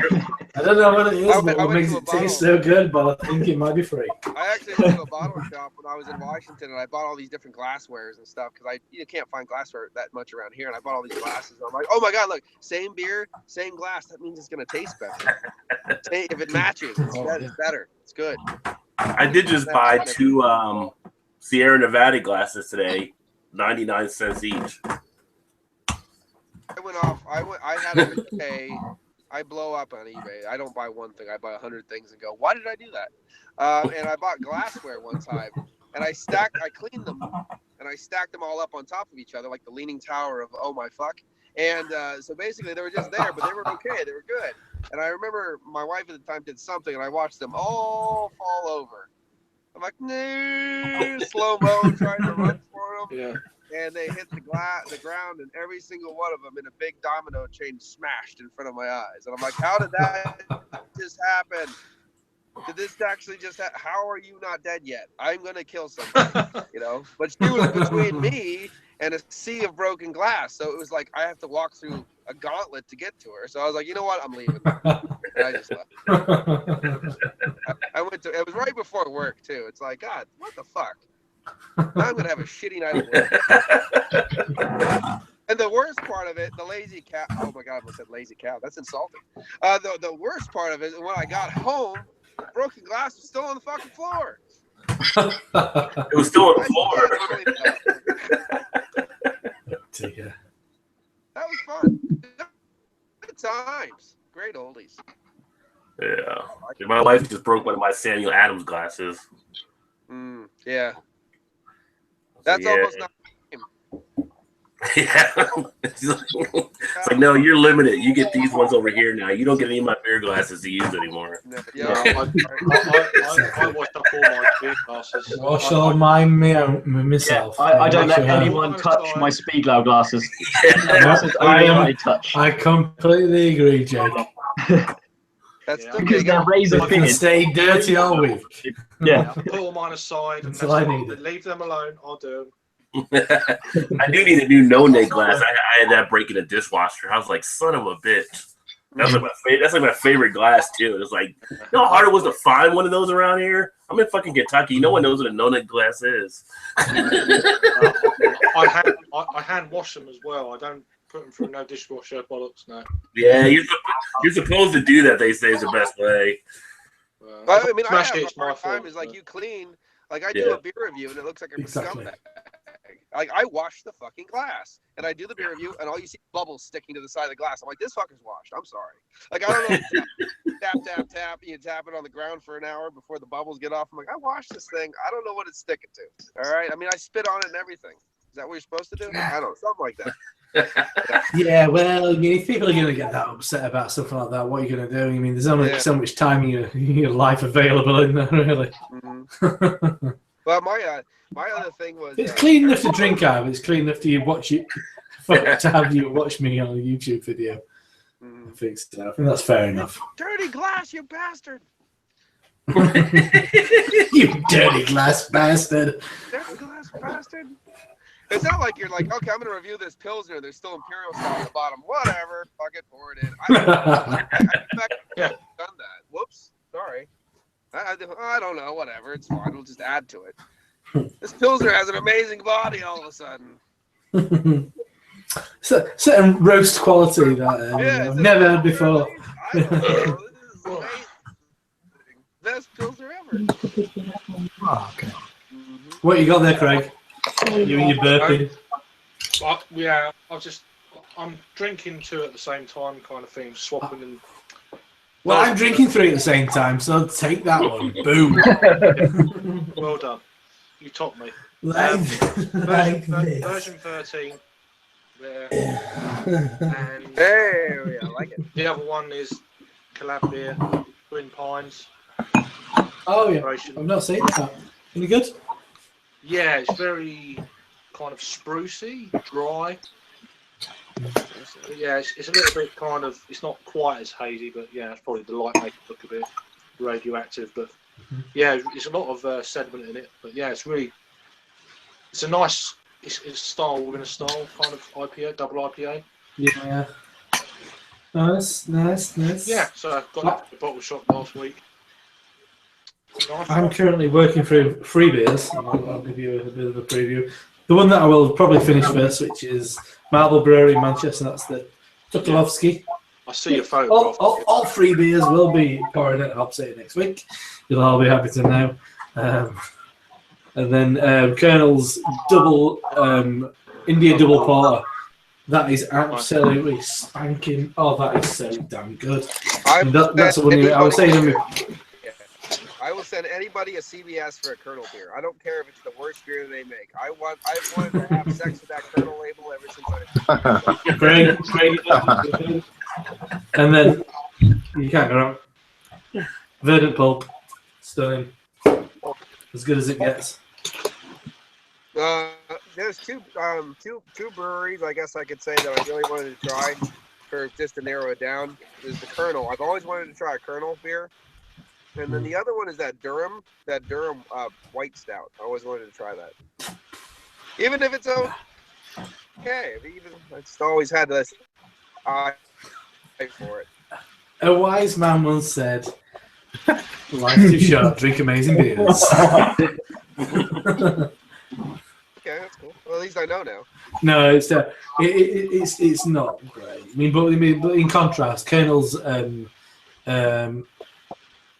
Imperial Brown Stout, London 1850, whatever it's called. That is absolutely world class, absolutely stunning. That's definitely one for you. Okay. Traditional kind of like historical. Does any of you guys have the Fuller's HSB or HSB? Have anybody of you had that one? HSB. I mean, that's usually a cask beer, I think. Oh, okay. The kind of that's. I think that's one of the breweries that they probably absorbed years ago. HSB. Mm-hmm. Yeah, it's like with Gales. They bought the Hornsby thing or something like that, where the H comes from, but I can't remember. Like Seafarer and stuff like that. Yeah. But whenever I heard about it, I always really appreciate it. So I was like, wow. It might be a Gales beer, though. I think that might be a Gales beer. Do anybody know better than me, Dean? I'm looking at you.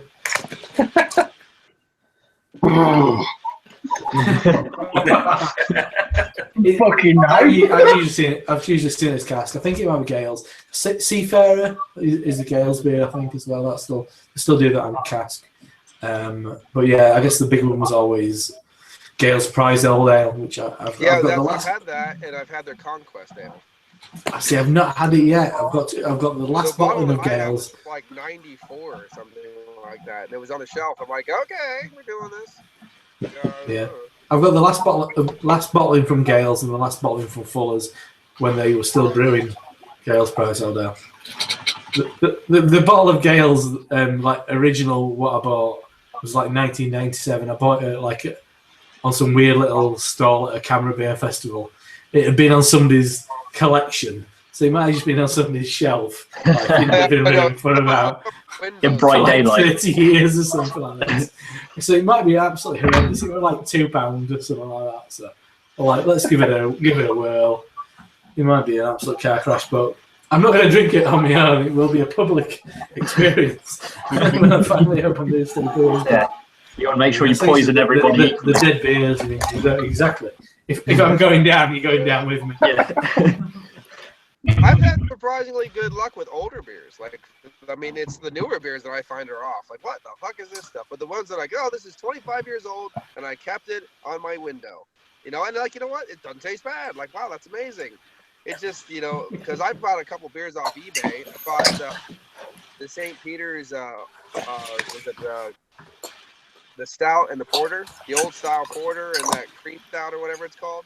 And both of those are like kept under some guy's stairs in a box. And he goes, I don't know where these came from, but here. And I got them for like $2 a piece, shipped to me for free. And both of them great. I thought these were both fantastic. It's kind of funny when you move into a house and you just randomly find something. Should I drink it or should I get some idiot off eBay to drink it and see if he dies? You know, and that's what we went for. And I didn't die, unfortunately. So that sucks. But other than that, the other thing I bought off eBay that was actually pretty cool was the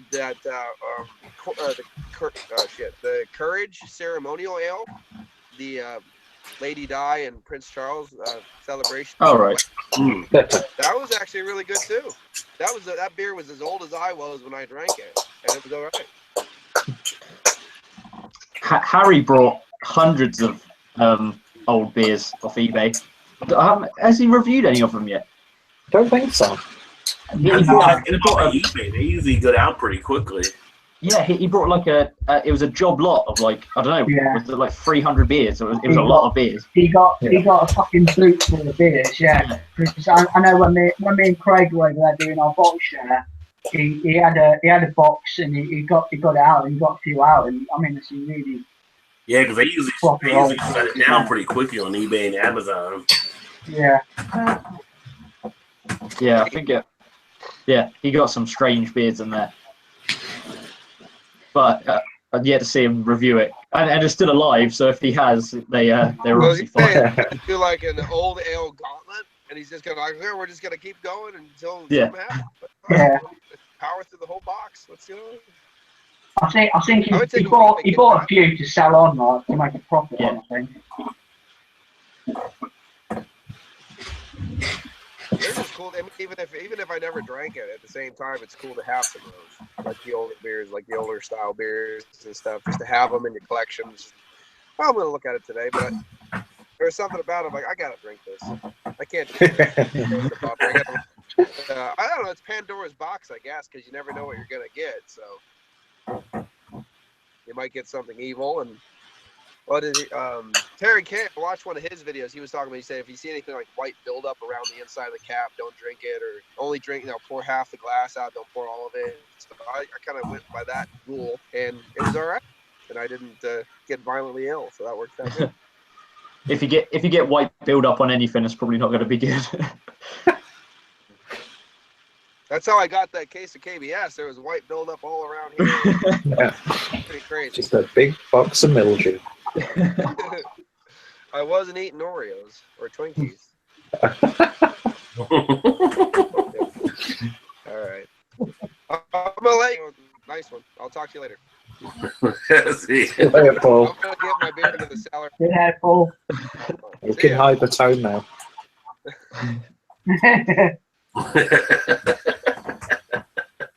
Legend beers. What's everyone drinking? I was just about to ask that. Oh. I'm drinking a beer from Tillman's here in Germany. I think he was at London Craft Beer Week last year, and apparently his beers went down well. Oh, really? And it's like a dunkel, but there's like this almost like Greek yogurt dairy aspect to it. Which Does that I have don't lactose in it? No, I don't think so. No. But it doesn't taste like it's a brewing defect, so Yeah, it tastes on purpose. yeah. It's I don't know, it's got this like slight tartness to it, which I've never really had with a Dunkel beer before, but it's not bad. The Helles that it does is fantastic though. Is that called Das Hells? I think it is, yeah. Yes, they got it in my local shop last summer. It was really nice.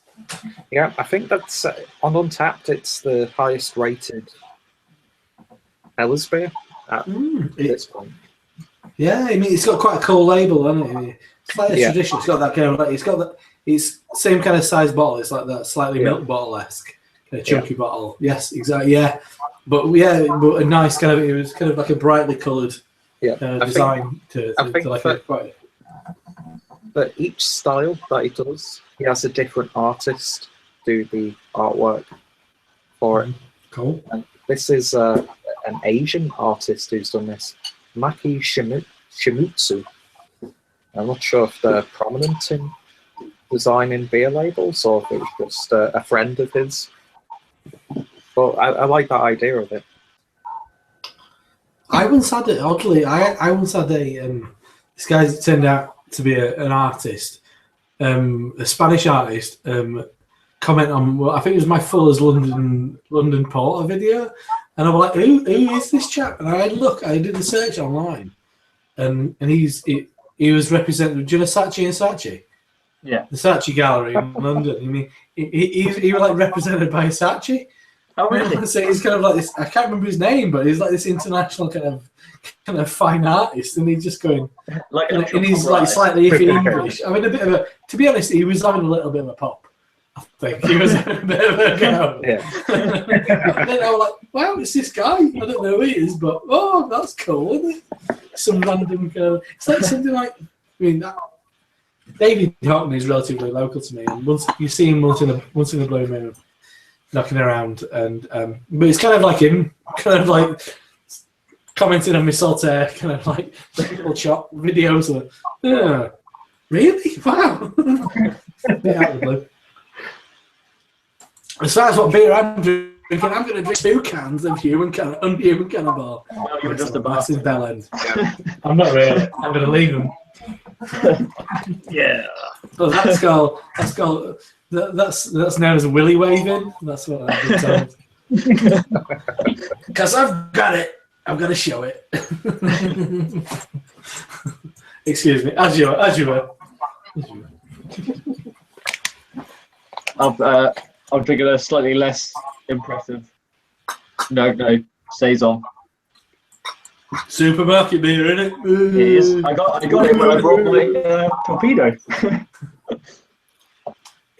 The only Torpedo I could get went out of date like in 2 weeks. Jesus.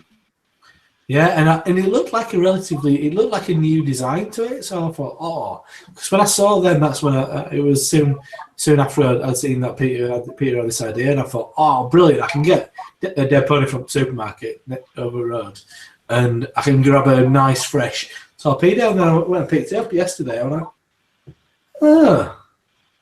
like, balls to that. Yeah.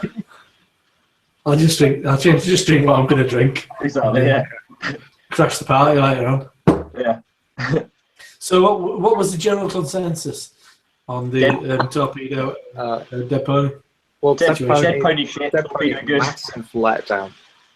Yeah. Really? Yeah. Dead Pony was it was funny.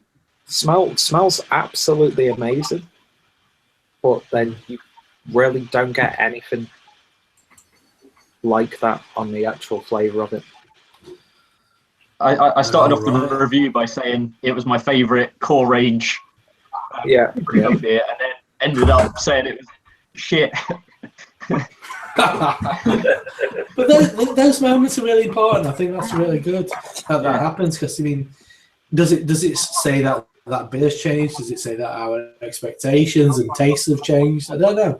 I do find that kind of it's part of our journey. I think there might be a bit of both. Yeah, I mean, what I found out was that was the first time I've ever sort of like thought about Dead Pony. It's the first time I've ever sort of smelled it and tasted it and not just chucked it back. And I was like, the smell, like when if you watch it back, when I was like smelling it, I was like, this is insane. I didn't think it smelled this good. And then when I tasted it, I was like, this is just disappointing. Yeah. I mean, if you're just casually drinking it, you've got like 3 or 4 bottles or cans of it, and you're just drinking it to pass the time or whatever. It's going to do really. It's great for that sort of environment. Yeah. But if you're like sat there looking at it, then smelling it, then drinking it, and like going in depth, you're like, there's really not much to this beer at all. I mean, it's a shame. Maybe there's something within that comment what you've just made. I mean, maybe it's. I'm sure we can pick out. I mean, all of us can probably pick out a beer that is intended for that purpose. Is it intended to just kind of like lubricate your kind of social situation? Really, I mean, it's something to have in your hand, something wet in your mouth. Is it kind of? I mean, it's full as London Pride. It's St. Austell Tribute. It's, I mean, nothing wrong with these beers, but they're not incredible. Yeah. But then again, maybe we put a higher expectation on somebody like Brewdog because they are capable of making great beer. And then when they kind of like fall a little bit short, is it even more disappointing? Because maybe we were a bit more accepting of somebody. If you went and bought a bottle of, if you bought a pint of London Pride and we're at pub with your mates, I'm sure it'd be very enjoyable. But if you went and bought a bottle from the supermarket right now and you sat down and thought, what does this beer taste like? Yeah, maybe it's not that impressive. Yeah, it's a funny one, isn't it? Yeah, a beer for all purposes and stuff. Yeah, picking stuff apart sometimes ruins it. Well, yeah, like sometimes you just got to knock it back.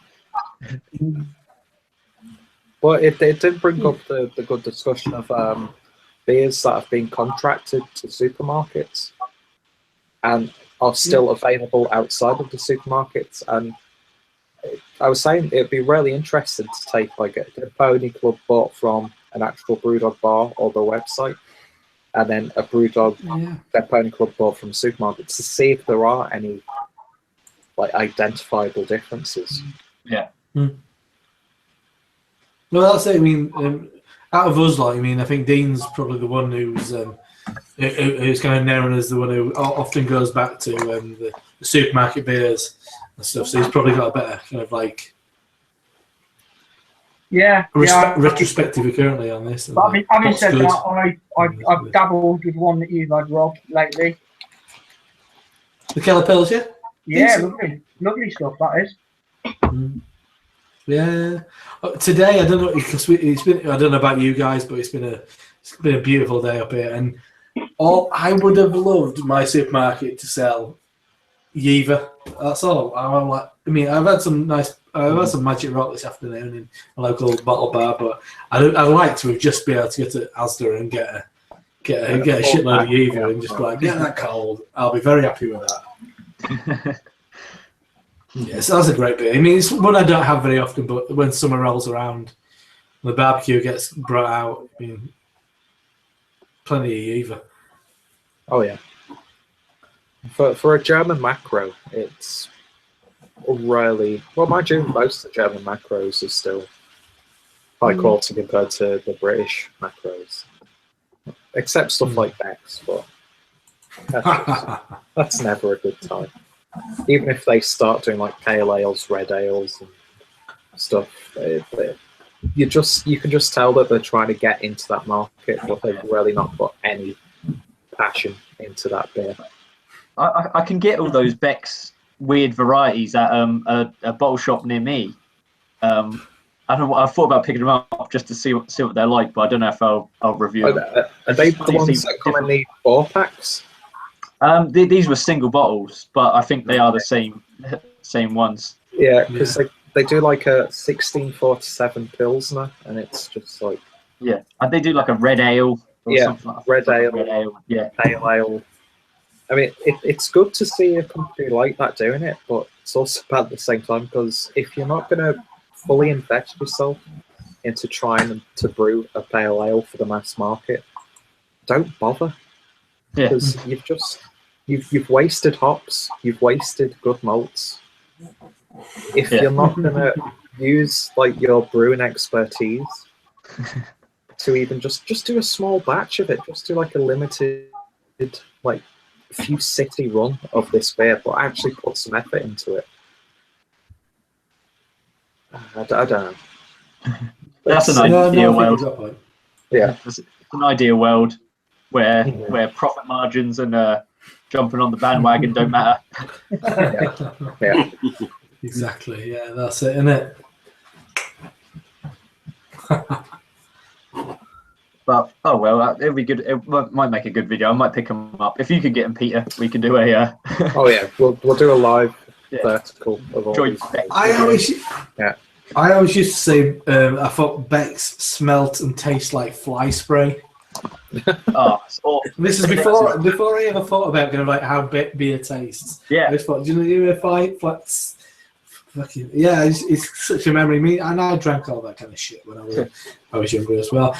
I mean, Peter, you were saying about kind of there's no bad kind of like big macros in Germany. I mean, I'm quite curious because this is the beer that I was so fond of and drank a heroic amount of, I'd like to think.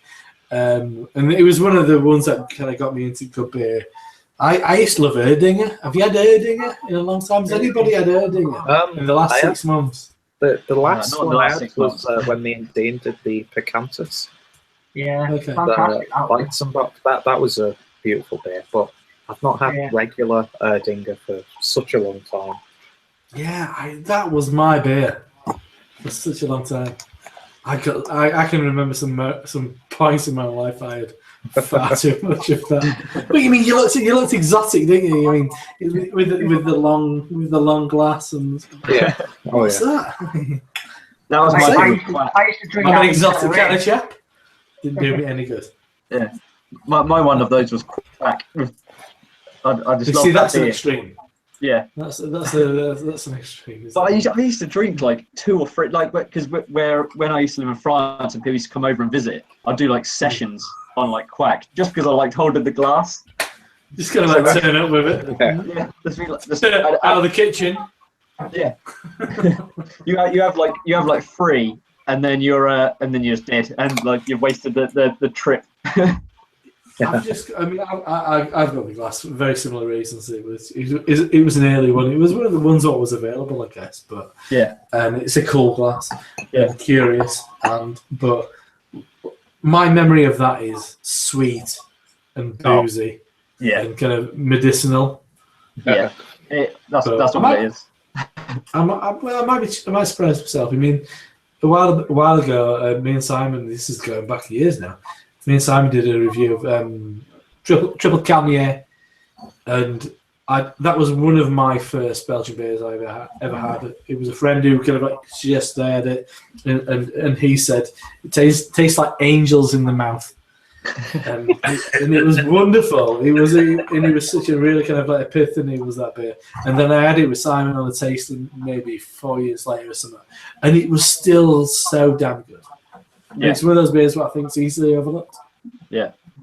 So some of those Belgian beers are just so like Quack. When I have it now, I think like it's just too over the top and not even particularly that Belgian. It's just a bit of a weird beer. But like, when I first had it, it blew my mind.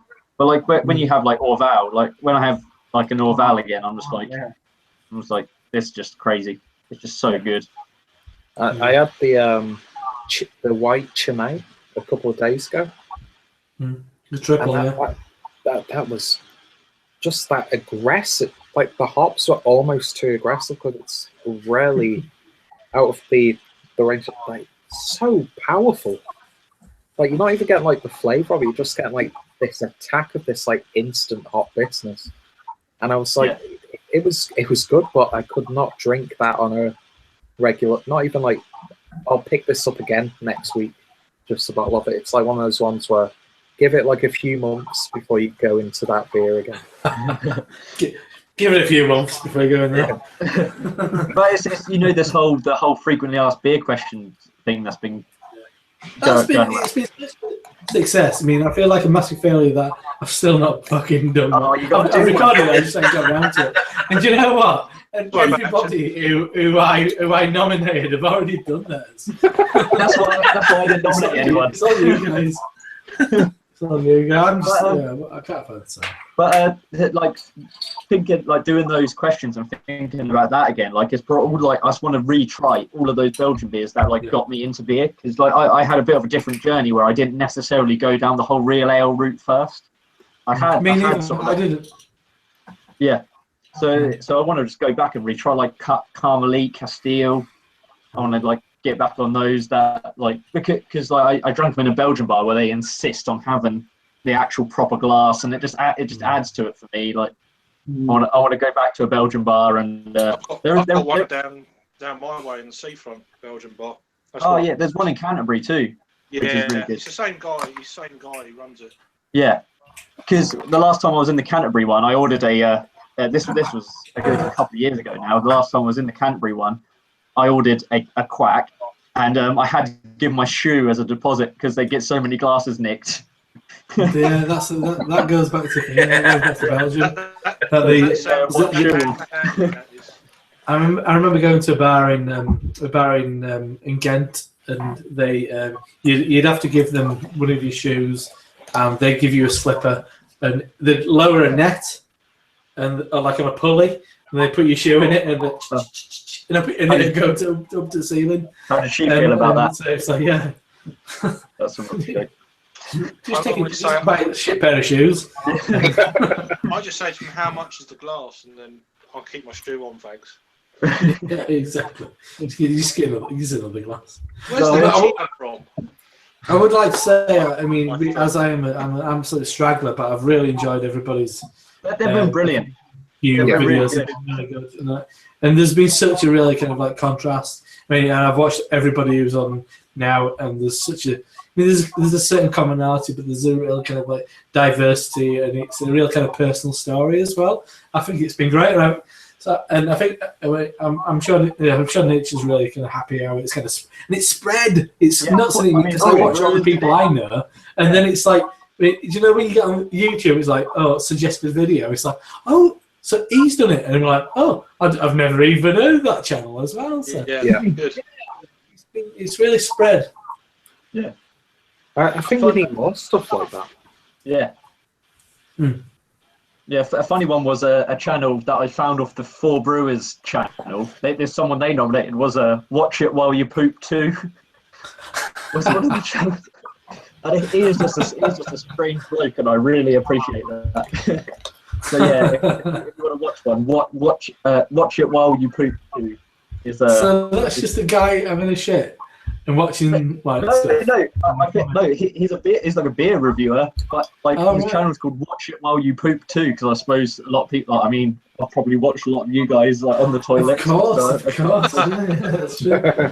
I usually refrain and then watch Simon mainly at that point. Seems appropriate.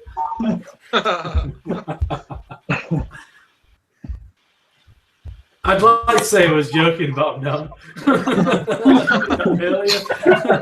You say on the watch it later. It's a good length of time. About 8 minutes. It's like that perfect thing. If you haven't done it by the end of it, you're never going to do it. Boom! Boom as it goes down the pan. Yeah, sometimes you go, stone the crows, that one's... Oh, there we go.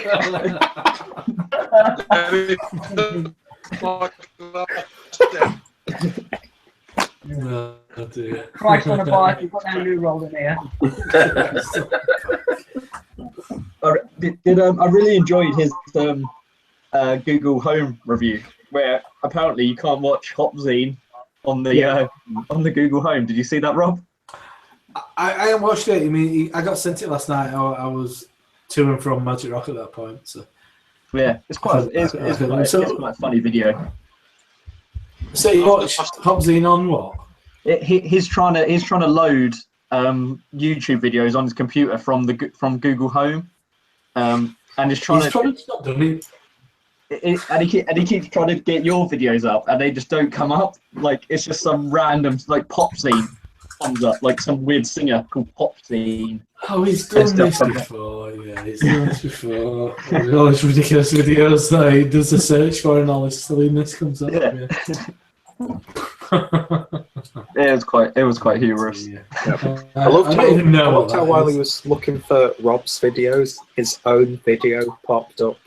Yeah, when he asked for it. How offensive!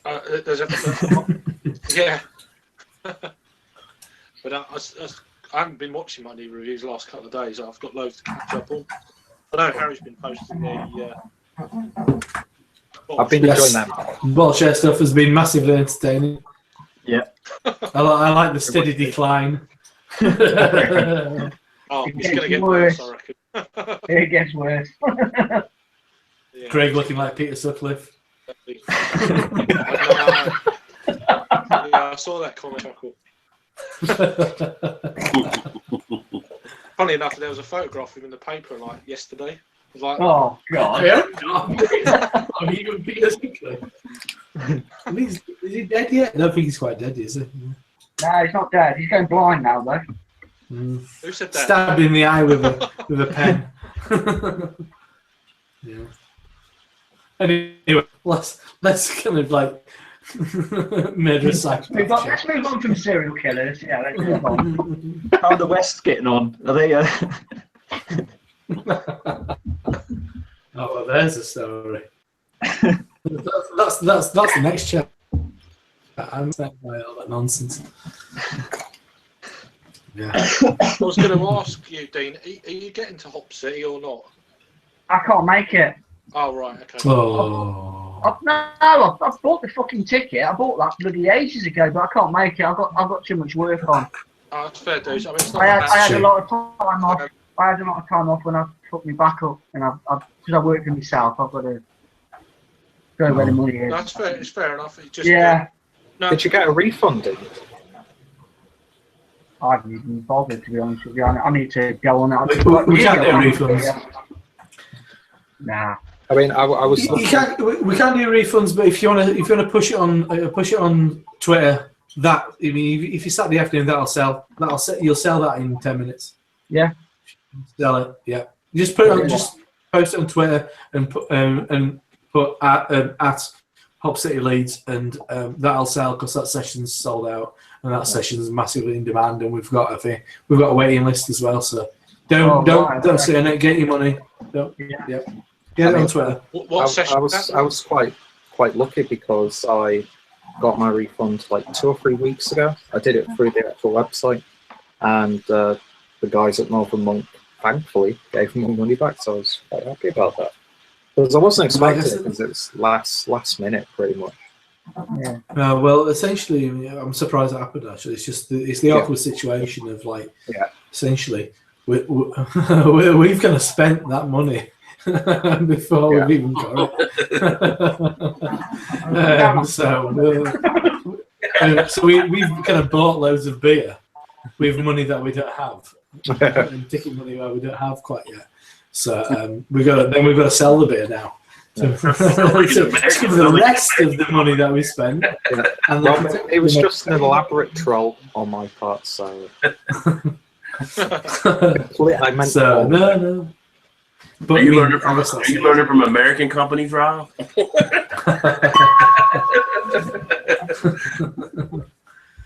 Is that the what's it? What's he called? Oh, what's the guy called? Thinking of Seinfeld routine. Madoff, a figgy fucking Madoff. Oh, Bernie Madoff. Yeah. Bernie Madoff. That's it. Madoff. It's a Seinfeld episode.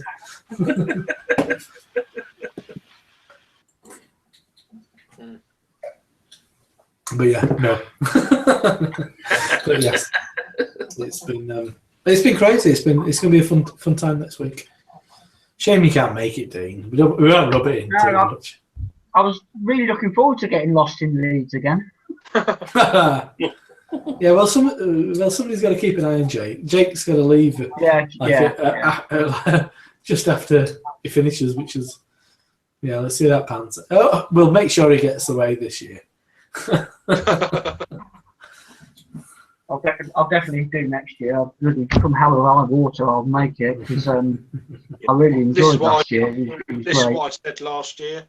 I wasn't in the UK at the time. Like, we stayed abroad for a couple more weeks. I'm like, okay, but they weren't ticketed then. So I made a point when it all starts to come through. I'm doing it, and I've done it back in December. So yeah. Well, like I say, I booked it. I booked the ticket back in December as well. I was all sort of keyed up. Yeah. And apparently, Craig, you get some random kind of American stuff. Okay. I don't know which one it is.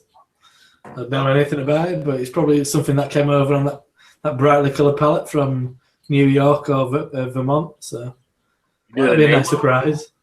You know the name of it, bro? Just meeting people and stuff, you know. The festival's called Hop. Yeah, we've got Alchemist and other half. You got Alchemist like Heady Topper? We've got Heady Topper, Focal Banger. Heady Topper, Focal Banger. Their Imperial Stout and a Farmhouse Ale. This was specifically air freighted from Vermont to the venue, refrigerated every inch of that journey.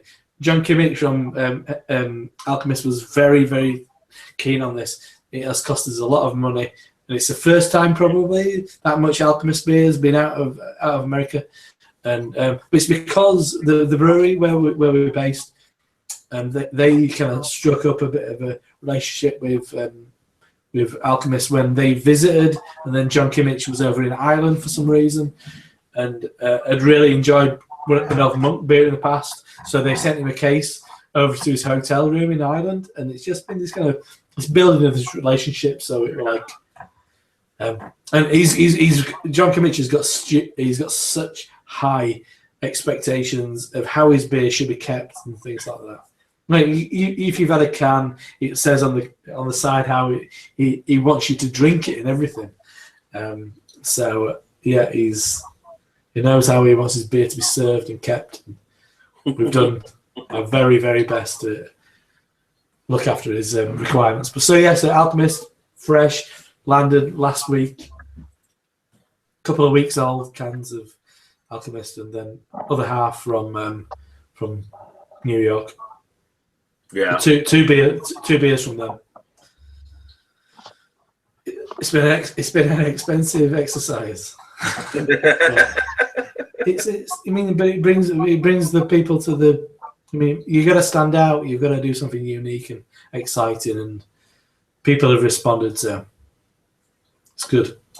Yeah, it's going to be beer of that level, and then meeting loads of great beer people as well. So that's for me. Yeah. That's kind of That's huge. Yeah.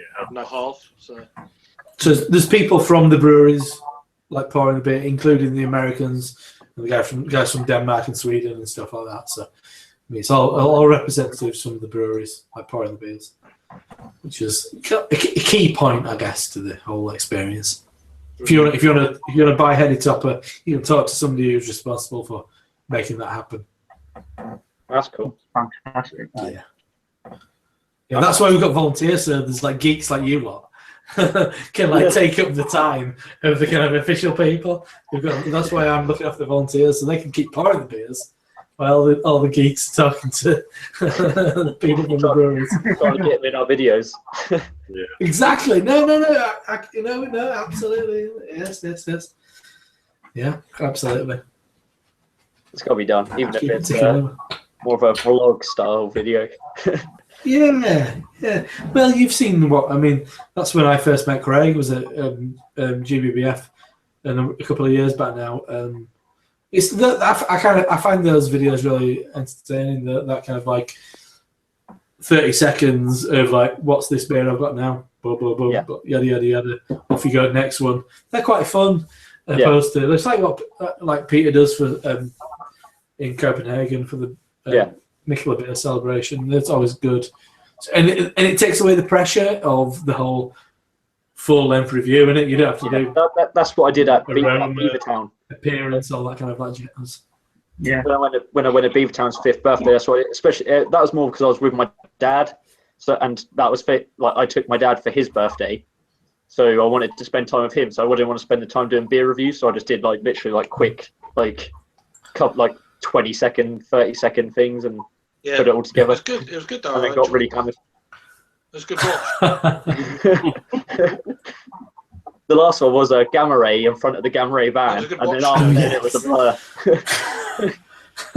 Yes, I remember that one. Yeah. There'll probably be more of the same Yeah, absolutely. Yeah, but I'm looking forward to shooting a few with Craig. We're going to go around Leeds and do a few bits. Well, that's it. I mean, it's like after you leave the festival, just go to the kind of like hangover of the fringe events. What's out on Wednesday? Yeah, Sturgis and the other half. Well, it depends on what time you get finished, but I mean, there's probably still some other half stuff knocking around at Little Leeds. Who's at Bundown? Somebody's at Bundabus, isn't there? Daya's at Turk's Head. Can't remember. There's a few other bits and bats, isn't there? Yeah, Magic Rock and Cloudwater at Edinburgh House. Didn't know about the fringe until like after everything was booked. So I was like, oh, yeah, okay. Yeah, me neither. I can't even get out on Wednesday night, so I'm probably gonna go before I go to start working and putting up signage and stuff at the festival. Probably gonna go to a couple of places. Chance me arm at like a Little Leeds for some other half before I go down. But yeah, they open at 10. Leeds, yeah. Yeah, it'd be good. It's a long day. Hopefully something will still be left by 3:30 or whatever. Oh, stuff will be. I mean, a lot of that stuff will hang around regardless. Doesn't matter. I'm in Leeds, so I don't care. It's like, you know. Well, exactly. That's it. I mean, Craig's had this experience before. I think he's still got some of the cans that I took home last time. I'll try and get. Took home like 40 cans, I think, last time. Yeah, 50-ish. Yeah. Yeah, it's pretty silly, but. Yeah. I think I bought about 30 cans within the first 2 hours of getting there, and I was like, actually, I've got 2 more days yet. Yeah, that's what I'm worried about. But I'm just going to pace it. I did pace it. Tokens with our full cone thing. So yeah, I'm just a nightmare. Yeah. Once I've had a few beers, I'm like, yeah. Idiot. And you get a T-shirt, so if you vomit all down yourself, you got a free T-shirt to wear. Yeah, straight in the bag. I don't want to vomit because that'd be a waste. So.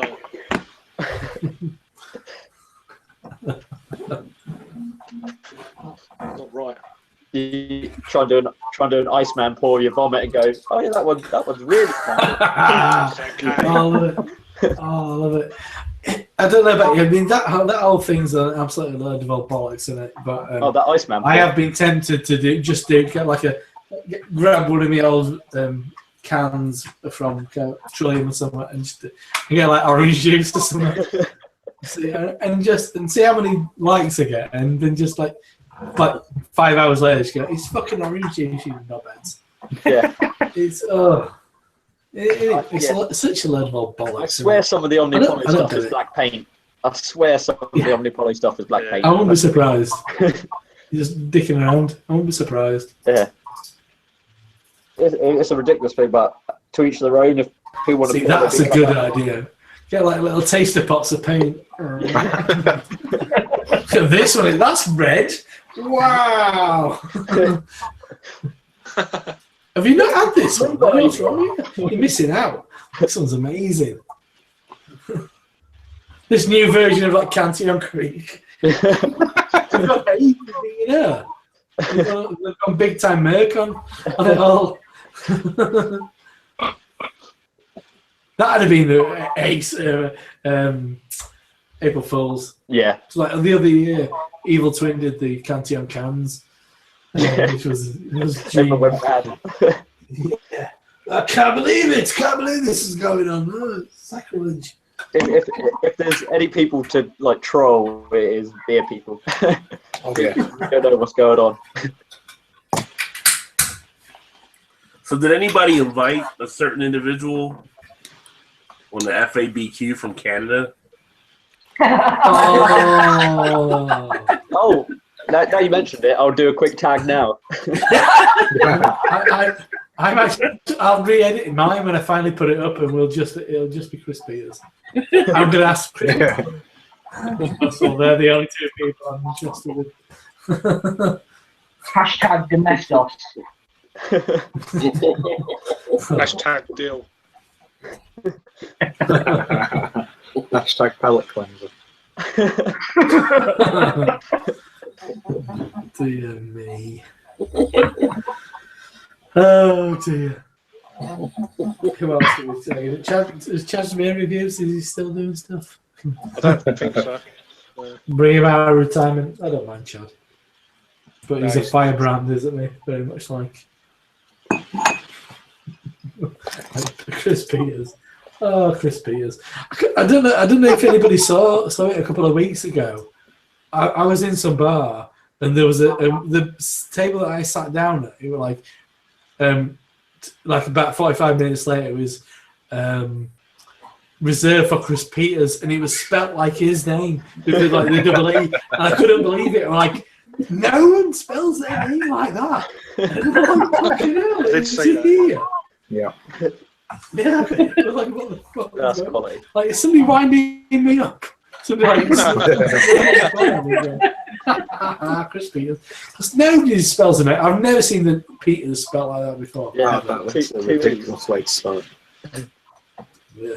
Plenty of Exactly. ease. Oh, that would have been amazing.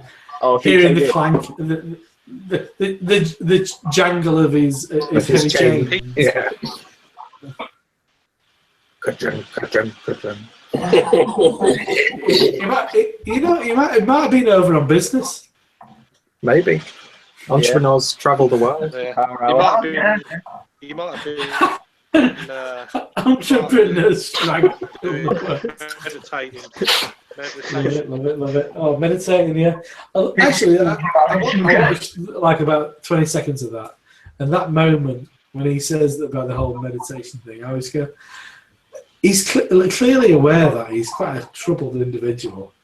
I felt slightly sorry for him at that moment. I can't watch anymore. Like, this is just boring and depressing. I'm pretty convinced he's a troll. He's not a real person. It's got to be a troll. No, it is. He's real. Oh, tragically. We're all going to get trolled now. Oh, it happens from time to time. This Peter will. It's Peter's channel. I'm happy to take it. I think I primarily. Troll No Peter's bad channel, publicity. mate. It's all good. Well, I have to say, every time I've been doing a hangout with Peter, I forgot to say to him how fucking funny Peter's channel trailer is. Have you guys seen Peter's channel trailer? Yeah, Yeah. it's fantastic. I was crying with laughter. I loved it. I absolutely loved it. It's probably the best beer tuber channel trailer. The best one was communications, but it was just.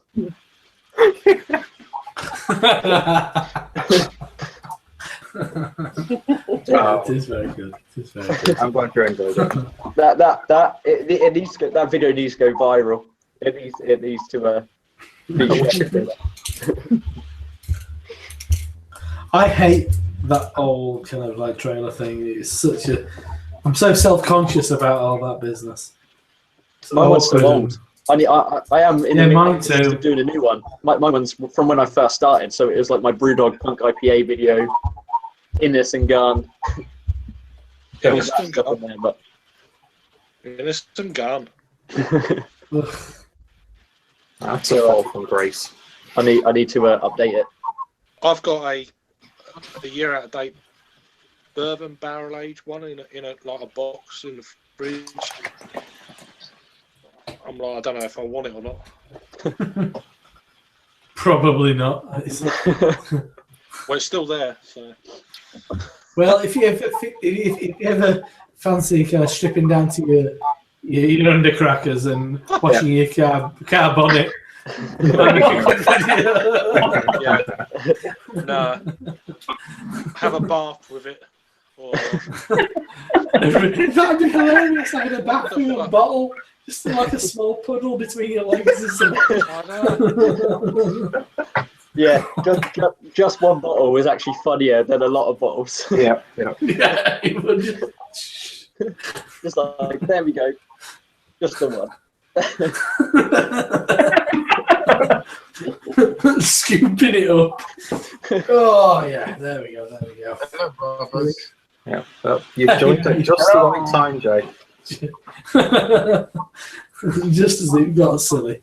How are you, my friend? I'm okay, brothers. What's going on, Jay? Oh, I'm looking at the beautiful weather, and we went out to eat. We wanted to go eat Italian food, but that didn't work out because I got the time wrong for the restaurant opening, and so we went to get seafood, and that was very, very productive. You guys are driving out pretty far for Italian food today, right? Like you were going somewhere you hadn't been to before, like a little bit of a drive. Mississippi River, but not really far, less than 1 hour from here. Louisiana, and we were supposed to go to Italian specialty bistro, but we ended up going to Big Easy Seafood. And if you look at the pictures on Facebook, you can see that they emphasize the big aspect of it.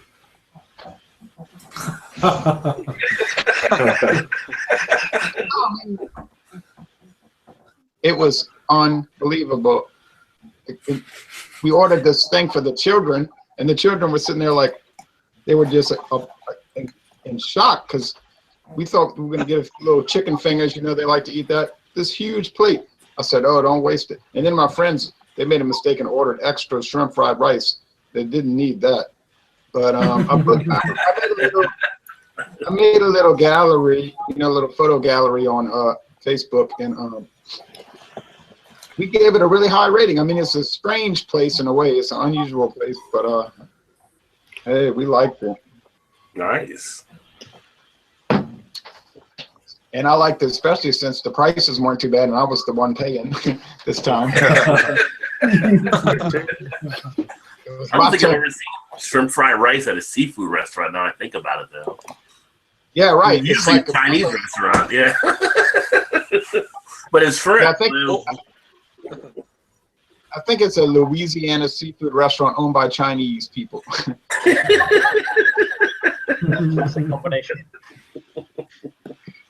Well, I mean, if they just follow the recipes, apparently they're following the recipes to perfection because this food was not in any way greasy. I mean, they must have had the oil really hot, and it was, you could tell it was fresh oil, and it was well seasoned, but everything was just perfect. My friend's wife said, "Oh, this is so good." I said, "Yeah, like I say, it's an unusual place. You eat out of the styrofoam to-go plates, It's just an odd, but it's very clean. It's not a dump. I mean, it's just sparkling clean inside and out. Good. So it was a good find. I was looking at the reviews on, the review sites, and everybody was bragging on it. So we do that once a month. We've been doing that. This is the 6th straight year. We have never missed a month that we go to a different seafood or Italian restaurant. That's pretty cool. Yep, an unbroken chain of visits. Yep. Cool. It's doing all right, huh? I have to look at all these Facebook. Messages, all these birthday greetings, and how can I answer each one of these individually? I don't know. It's so many. There's no reply all. Exactly. You can say this, I'm like, don't even know this person? Who the hell is this? And then they say thank you, and say happy birthday. Okay. Wasn't that from Abacab, 1981? No reply at all. Yeah, because he was making the album, and he kept calling his house, and nobody would answer the phone, and then he found out his wife was having an affair with a contractor that was supposed to be renovating the house. What movie was that? Or was it a song? It's a song written by Phil Collins, the lead singer of Genesis. Oh, okay. He kept calling, and she wouldn't answer. So he wrote the song, No Reply at All. And then he had another girl he had trouble with, and they had he had a lot of problems with staying married, but he didn't have problems getting married because he was very wealthy. But he had problems. Yeah, in the air tonight was about some shady stuff. You know what I'm talking about? And so he wrote that song "Misunderstanding" in 1980 on the Duke album. Misunderstanding, must be some misunderstanding, because there was some other kind of trouble with that, the other wife. But anyway, I think different one. That's all. Let's see if I can sort this out. Back in a sec. Don't get me started on Syria. Jay won't do his FABQ. Try to get Jay to do it. Jay won't do it. I don't do chain mail. I don't do chain letters. I'm not going to send this along for good health and prosperity, and I'm not going to click and like and share if I love Jesus. Well, then that applies. You don't have to worry about that even. But you know what I'm saying? Like people put that on the. Like, if you care about these people in Laos, you will click like, click, and share. It's like, no, I'm not going to do that. Even though I do care about these people in Laos, I'm not going to be part of your. And I'm not saying this. I'm not throwing this at tasting niche, but I'm saying, you know what I mean. The whole it's sort of like a control thing. You got to do it, or you're not part of the clique or something. I don't know. I'm not trying to be a fuddy-duddy. Just don't scroll by. Just don't scroll by without saying amen. Actually, no. I see those out there all the time. Yeah, most of those questions I've answered anyway, embedded in my videos. So all you have to do is watch all 3,000 videos, and you got the answer. That's my way of control. I see Gene trying to get on, or Jean. Jean. He always has the Montgomery, Alabama issue. Hey, Jean.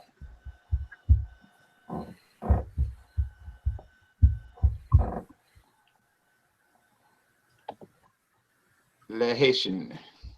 What's everyone drinking? I didn't even drink a beer yet today. Oh, really?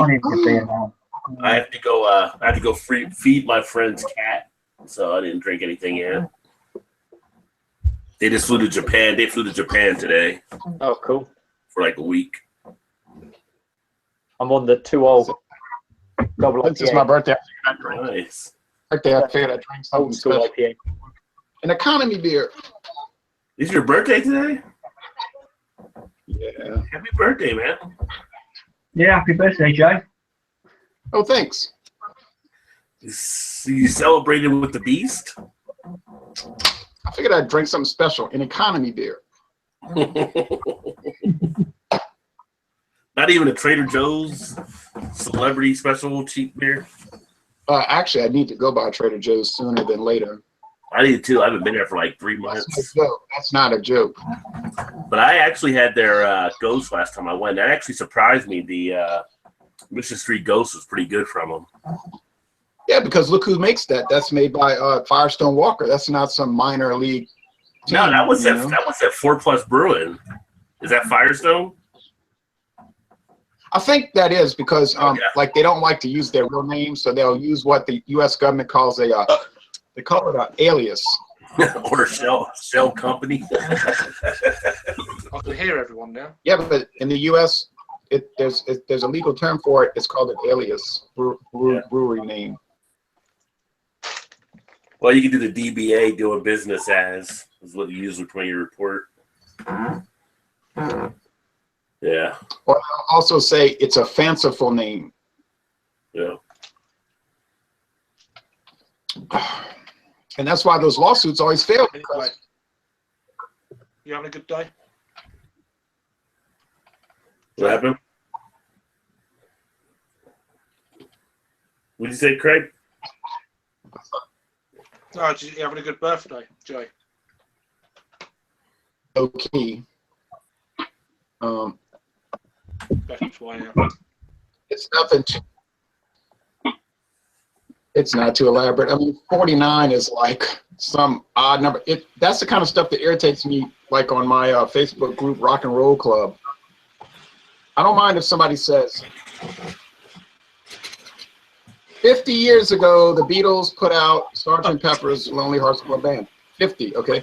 But other people will say, this day in rock and roll, 26 years ago. I'm like, why are we hearing about something that was 26 years ago? That's not like a special anniversary. 25, right? You like the round numbers. I just like, Yeah. you know what I'm saying? Yeah. It makes more sense. I mean, Yeah, like the Queen of England has the silver anniversary, the golden anniversary, the diamond jubilee. yeah, I mean, What do they do? 23 doesn't sound as cut as 25, you know? Right, what did she do for her 37th anniversary? Eat liver and onions and grits? I mean, Imagine the Queen eating liver and onions and grits is kind of funny.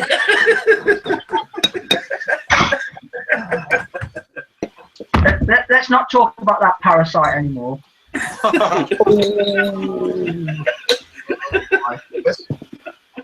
dark turn. He's a fucking leech. I thought it was long live the Queen, right? God save our precious Queen. How old is the Queen, by the way? Too old. 90 something. 91. 90? Yeah, 91? Yep. Something like that, anyway. Yeah. 91 years old. Well, if we had our own personal doctor that you could see any time we like, then Wait, you're breaking up. What happened? well, most Would you people have to wait 2 or 3 weeks to see a doctor in this country. So oh, you gotta wait like 2 or 3 weeks to see a doctor? Yeah. sometimes, yeah, depends where you are, but yeah. 3 hours. Well, if you got an appointment that day, yeah.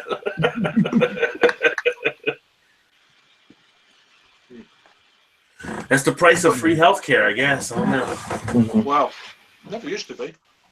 No. Well, you got more people and less doctors, probably.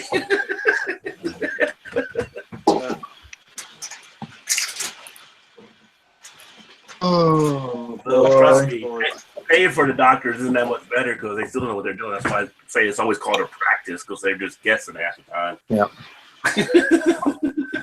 Just doing what the pharmaceutical companies tell them anyway.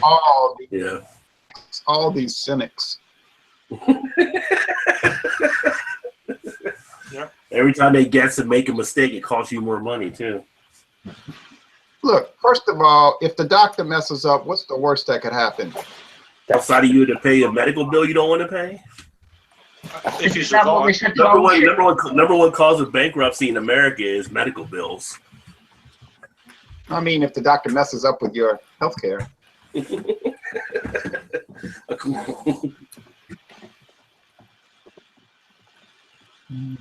Sometimes I'm going to try to steer clear of politics because that could be a very dicey situation when you're dealing with myself.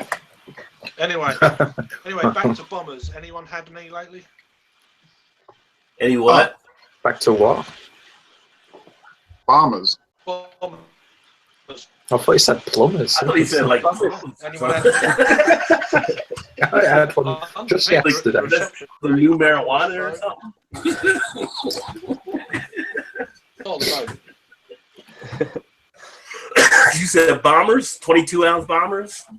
Yeah, bombers. Back to bombers. I actually got the. I got like 5 or 6 in the fridge. I ended up picking up one today of a Brooklyn brewery one, and I picked up Anderson Valley's, one of their Belgians. I've got the cappuccino stout in the fridge. I still got to do a review on, and I got a few other ones in there. I go in there sometimes. I didn't know I had this beer in here. It's like a surprise because I got too many beers in there sometimes. I did a Stone Ripper last night. I drank one of those and did a review. I haven't uploaded it yet. I'm like, I forgot I had the Stone River in there. I was disappointed with that beer. I'm telling you right here and now. You disappointed? Well, my friend liked it. Yeah. I thought it was all right.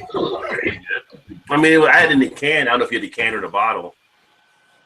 Can they should have called it Stone Ho Hum. Oh.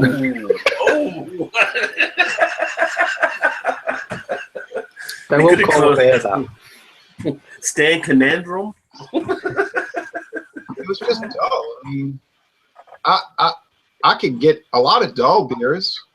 I liked it. I mean, it's a San Diego Pale Ale, although I don't know why San Diego has their Pale Ale now, but Yeah, that's a lot of flim. A lot of that stuff is just flim flam. Let's see. We got Craig. Hey, Craig. Hey, Dean. And Jay got a whole.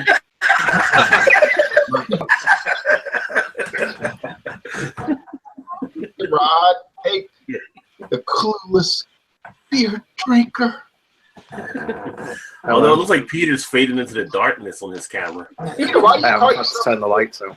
Why do you call yourself the clueless beer drinker anyway? Isn't it obvious? Just yeah. Have you seen my reviews?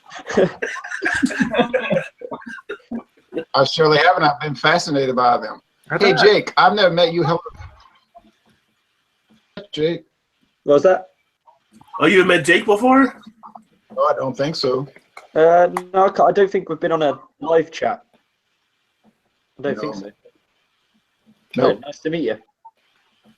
Nice to meet you, fellow beer drinker.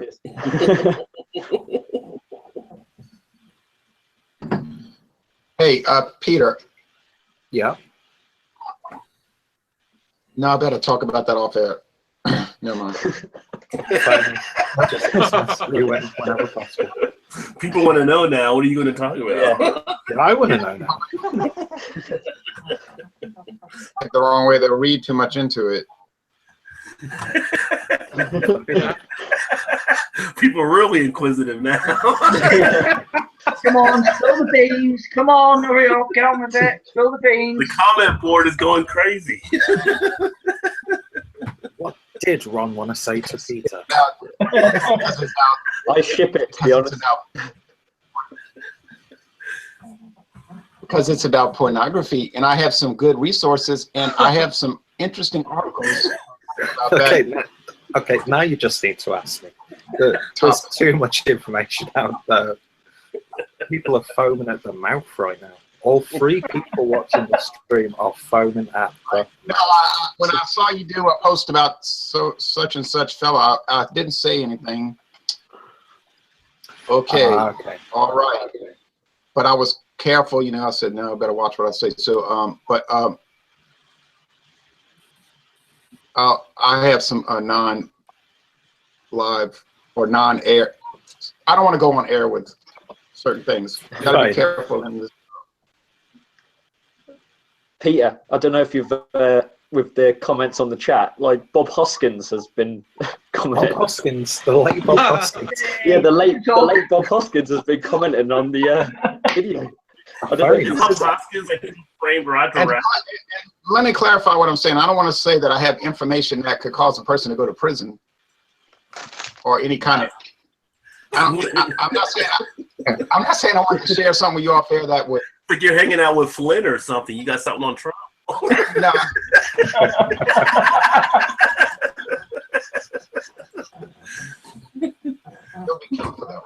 No, I'm saying I just have some. It's a different angle on it, and that's all.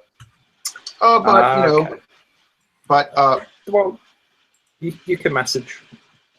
okay, yeah. Sometimes discretion is the better part of valor. But anyway, so that's all. La da da. I very much look forward to hearing that. Go back to Jake with Bob Hoskins. Have you tried Bulldog? Any of y'all? No. I don't know what Bulldog is. I've never heard of Bulldog. Is that like a malt liquor or? I thought Bulldog was a beer place where people went to drink at the Bulldog. I mean, there was Red Dog back in the day. Yeah, there's a place in New Orleans and there's a place in Baton Rouge called the Bulldog. That's the only thing I know about. I thought it was a dog.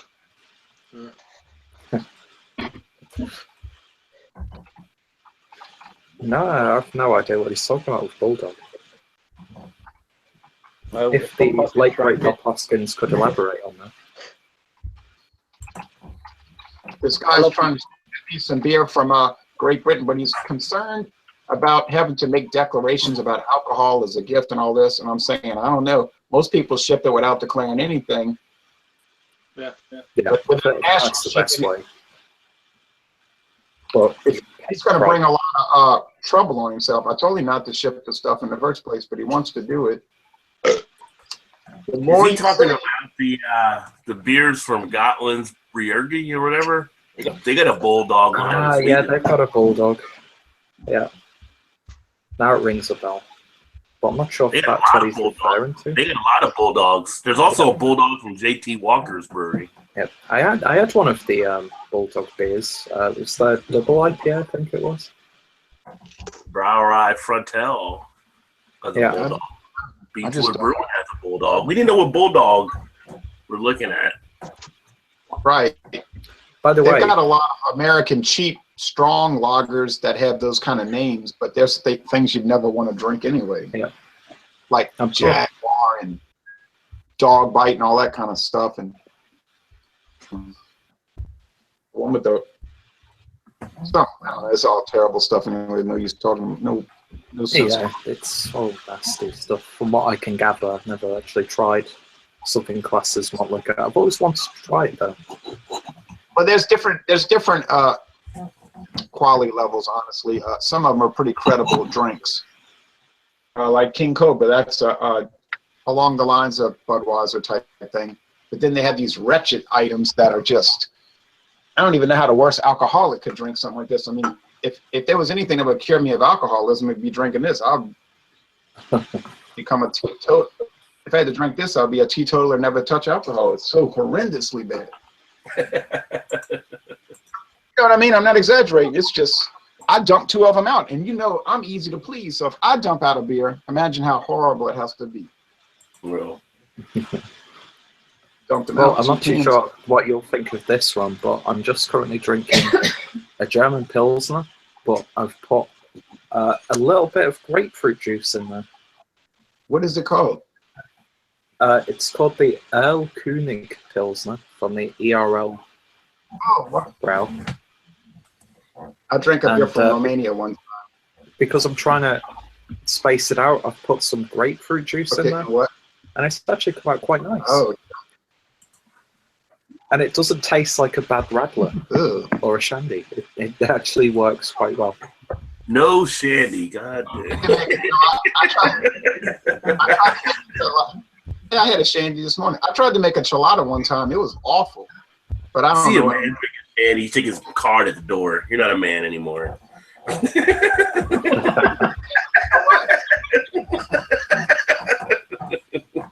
know what, Dan? Like, yeah. I'm not a man. Because, you know what? I'm not a man because I drank Lightning Kugel's watermelon shandy this morning, and I liked it. So I am not a man.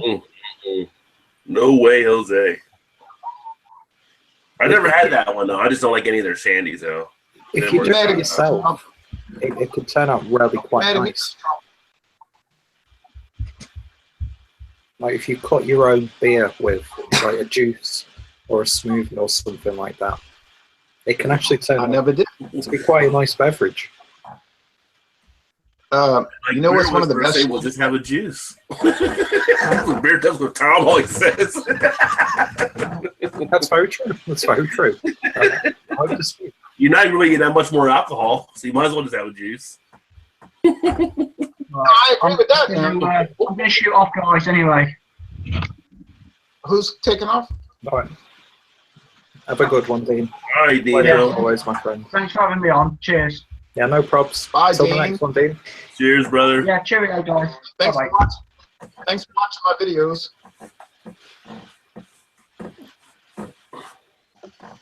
No, no, I agree with that, Rod. I mean, if I never drank another flavored beer again, I would be happy. But they exist. They're on the market. I review them, and some of them are good. Like that, that was it? Grolsch. No, was it Grolsch or Heineken Radler? One of those things. It was all right. Oh, Stiegel has a good Rattler. And surprisingly, it's a good one. Surprisingly, Moosehead has a good Rattler. Which are really kind of like Radler, Sandy, it's all the same thing. But what was that one I had from Belgium? It was called it tasted just like lemonade. You'd never know it had beer in it. It was only 2.8% alcohol, so it essentially was lemonade. Yeah. It's usually good. It was in a green bottle, had a pry cap. I'm trying to think what that could be. What that one is. Do you guys like chiladas? Never tried one. Tomato. We don't get them here. No, I really want to try one though. Yeah, they look weird. They're made with tomato juice, made with tomato juice and clam broth, like paprika or hot peppers. So you drank them, but back in the day, people would drink what was called a red eye, which was just tomato juice and beer. So what's the difference? Just to change the name? I think with a lot of Mexican and Latin American immigration, they were drinking them and they call them chiladas and micheladas and And I think that companies like Anheuser-Busch knew that people were drinking them, and they said, "Well, heck, make them pre-mixed at the factory and sell them, and we'll see what happens." And they started taking off. So of course they just kept making them, and now everybody started making them. But they can mix it in such a way that it's like perfect. You just turn the can like this, and you could never mix it at your house as thorough as they mix it. Well, the day you did that, you did the one show, everybody made their own. And I will say, Jose did hook his up like, okay, that one might be one worth trying. Jose did a pretty good job on his. Oh, yeah. I mean, he comes from a family that he grew up with those people doing that, you see? Yeah. I didn't. I was so out of my element. You know, it was just didn't work out. I was thinking about doing a show on beer cocktails. I just haven't done it yet. Yeah, this is not going to work. No, you'll be surprised. There's quite a big industry in that. In the whole beer cocktails are becoming quite a big thing. Mixology, I never heard of it. It's called over here. Yeah, a lot of the bar stuff. I mean, when I used to bartend, we didn't do beer cocktails, and we just did regular cocktails. But a lot of the beer cocktails are out there now. I mean, I know you can even get beer cocktails in like Brewdog bars. Yeah. Yeah. They sometimes stick it in their like fruit infusion things as well. Yeah. You've never heard of it, Jay? They don't do them down there? I just never heard of a beer cocktail. Yeah, they'll do stuff with beer and they'll top it off like they'll do something with some type of whiskey sometimes, all kind of stuff, and they'll put like a couple ounces of beer, they'll mix it together. If you ever watch Bar Rescue, they do them on some of their shows now. When they bring in people. I've had an IPA mixed with whiskey before. That was quite nice. Well, I usually do like a whiskey with a stout, and I've done that before. That's pretty good. That sounds good. Yeah. I had some exciting whiskey. I had an exciting whiskey experience this week, but it had nothing to do with a mixture. Y'all saw that special bottle of Jack Daniels that my father bought me? Yeah, the green one. Mm-hmm. Yeah, I'll show it to you. You want to see it? Yeah. Yeah, okay.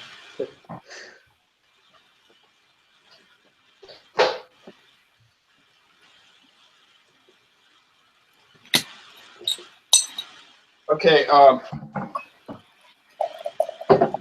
it's only sold in 5 states.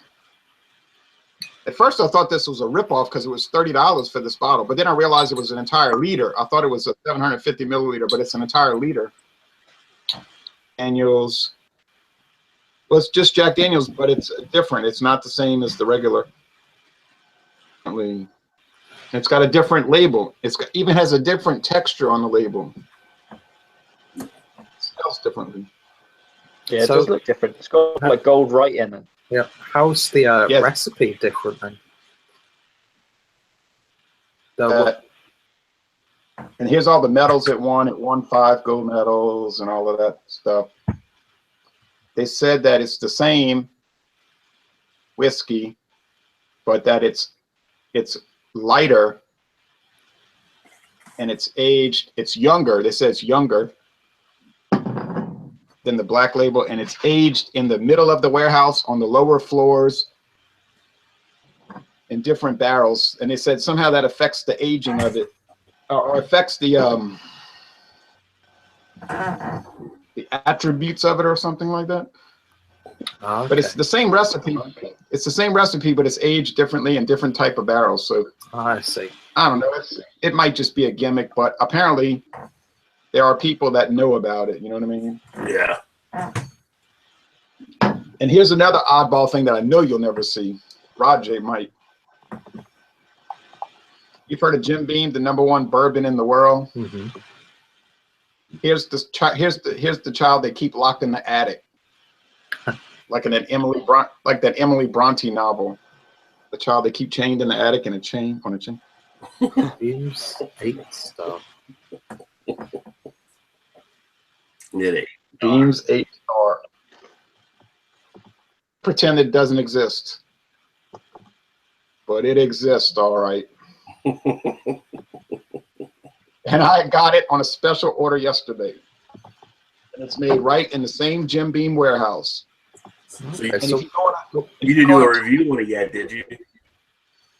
Not this one. I found a bottle from 2005 from 12 years ago, and I reviewed that one. But I have a feeling if you go on the Jim Beam tour in Claremont, Kentucky, and you bring up Beam's 8-star, you'll be hurriedly ushered out of the tour. Do you have any idea how that's different to the regular Jim Beam product? Yes, I do. Regular Jim Beam is 100% straight whiskey. It's not single malt or anything like that, but it's whiskeys. It's aged in oak barrels for 4 years. And it's new oak barrels that have never been used before, and they use white oak and blah, blah, blah, right? So it's an extremely specific process of straight whiskeys. Yeah, where did Craig go? Now this Beam's 8-star. Why they call it 8-star, I don't know. Because it probably sounds a lot better than saying a 1-star. Oh, Lone Star. Zing! It might be some relevance. Thank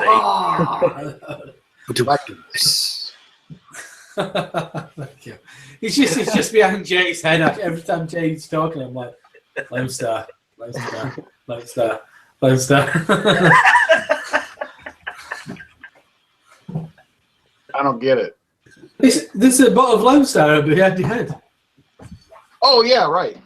Every time you're speaking, I just can see a Lone Star over your shoulder. Oh, right. One of those bottles, I have a can that the company sent me. It was funny because I did a video and I was incorrect. I made a mistake in the video and I had said some incorrect things about that beer. And the company, within a few hours, contacted me, and the lady said, "Did you just make a video about this beer?" I said, "Yeah." She said, "You're completely wrong." Are you watching me? What were you wrong about? I was terrified, and she said, "Well, that's not true. What you're saying is not true. It's not true." So I said, "Okay, I'm going to make a retraction video." So as soon as possible, I got on there, I made the video, said everything I said was wrong. Actually, somebody gave me bad information, but that was a lesson. Check your sources. Don't go with what you first hear. So then, but then the lady says, "But by the way, I noticed that you're using an old Lone Star. We've changed the label." And she said, "Give me your address." And so she sent me a Lone Star Light, a Lone Star regular Lone Star, 2 new cans. She sent me 2 caps, a bunch of stickers, Lone Star bottle openers, and a whole big portfolio of stuff. So it was better than receiving a summons for a lawsuit because Yeah, It pays to be wrong. preferably lawsuit, free shit. Yeah, I think I'll take that free gear. I was kind of scared, really. Oh, well, that's what happens when you're messing with the big boys. It's like, I mean, with us guys, if it's just some kind of like small British microbrewery, you might just get a slightly snotty tweet. Yeah.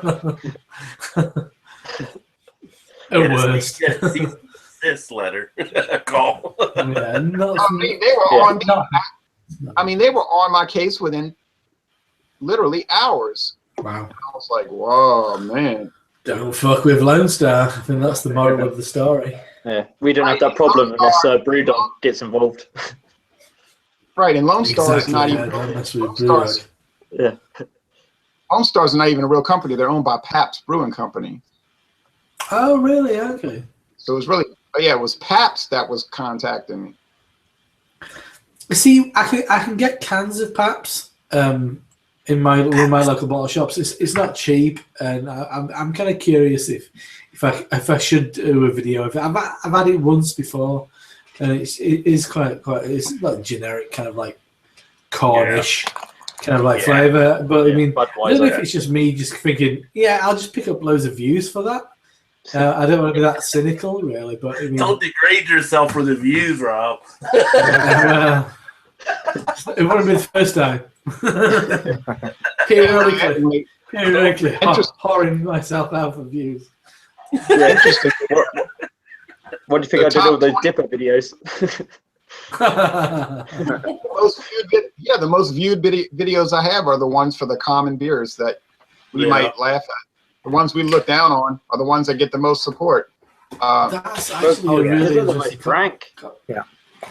Drink. Very inexpensive here. It's about $8.99 for a 12 pack.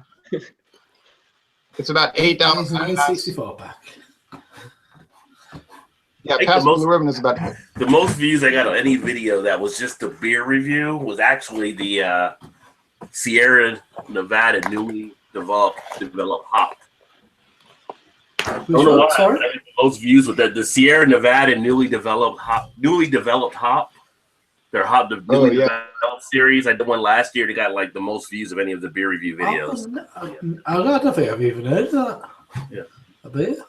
And then behind that, it was the one I did from the Shake Porter from Boulder Brewing. I was just that was going to be my question to everybody. I'm just jumping on my analyticals and thinking. I just wanted to know what is your most watched review. You mean because I've got a couple what strictly reviews, but a highly watched. But what is your most watched review? Well, that was my most watched. My most watched video though was a video I did for. One of the guys I know, they actually created the beer blizzard, which keeps your beer cold. It's a koozie and a piece that goes on your can to keep your beer cold. And they went on Shark Tank and got a deal from Mark Cuban. So every time they show the replay, I get hits on my video about the beer blizzard. So, but I did that like last year or whatever. I was like one of the first people to have it on the internet to do a review on it. Right. Well, mine was like my top videos. I think was Pabst Blue Ribbon and Blue Moon. I think Pabst Blue Ribbon got like 40,000 views or something like that. That's huge, yeah. Serious. Wow. You got a lot of subscribers.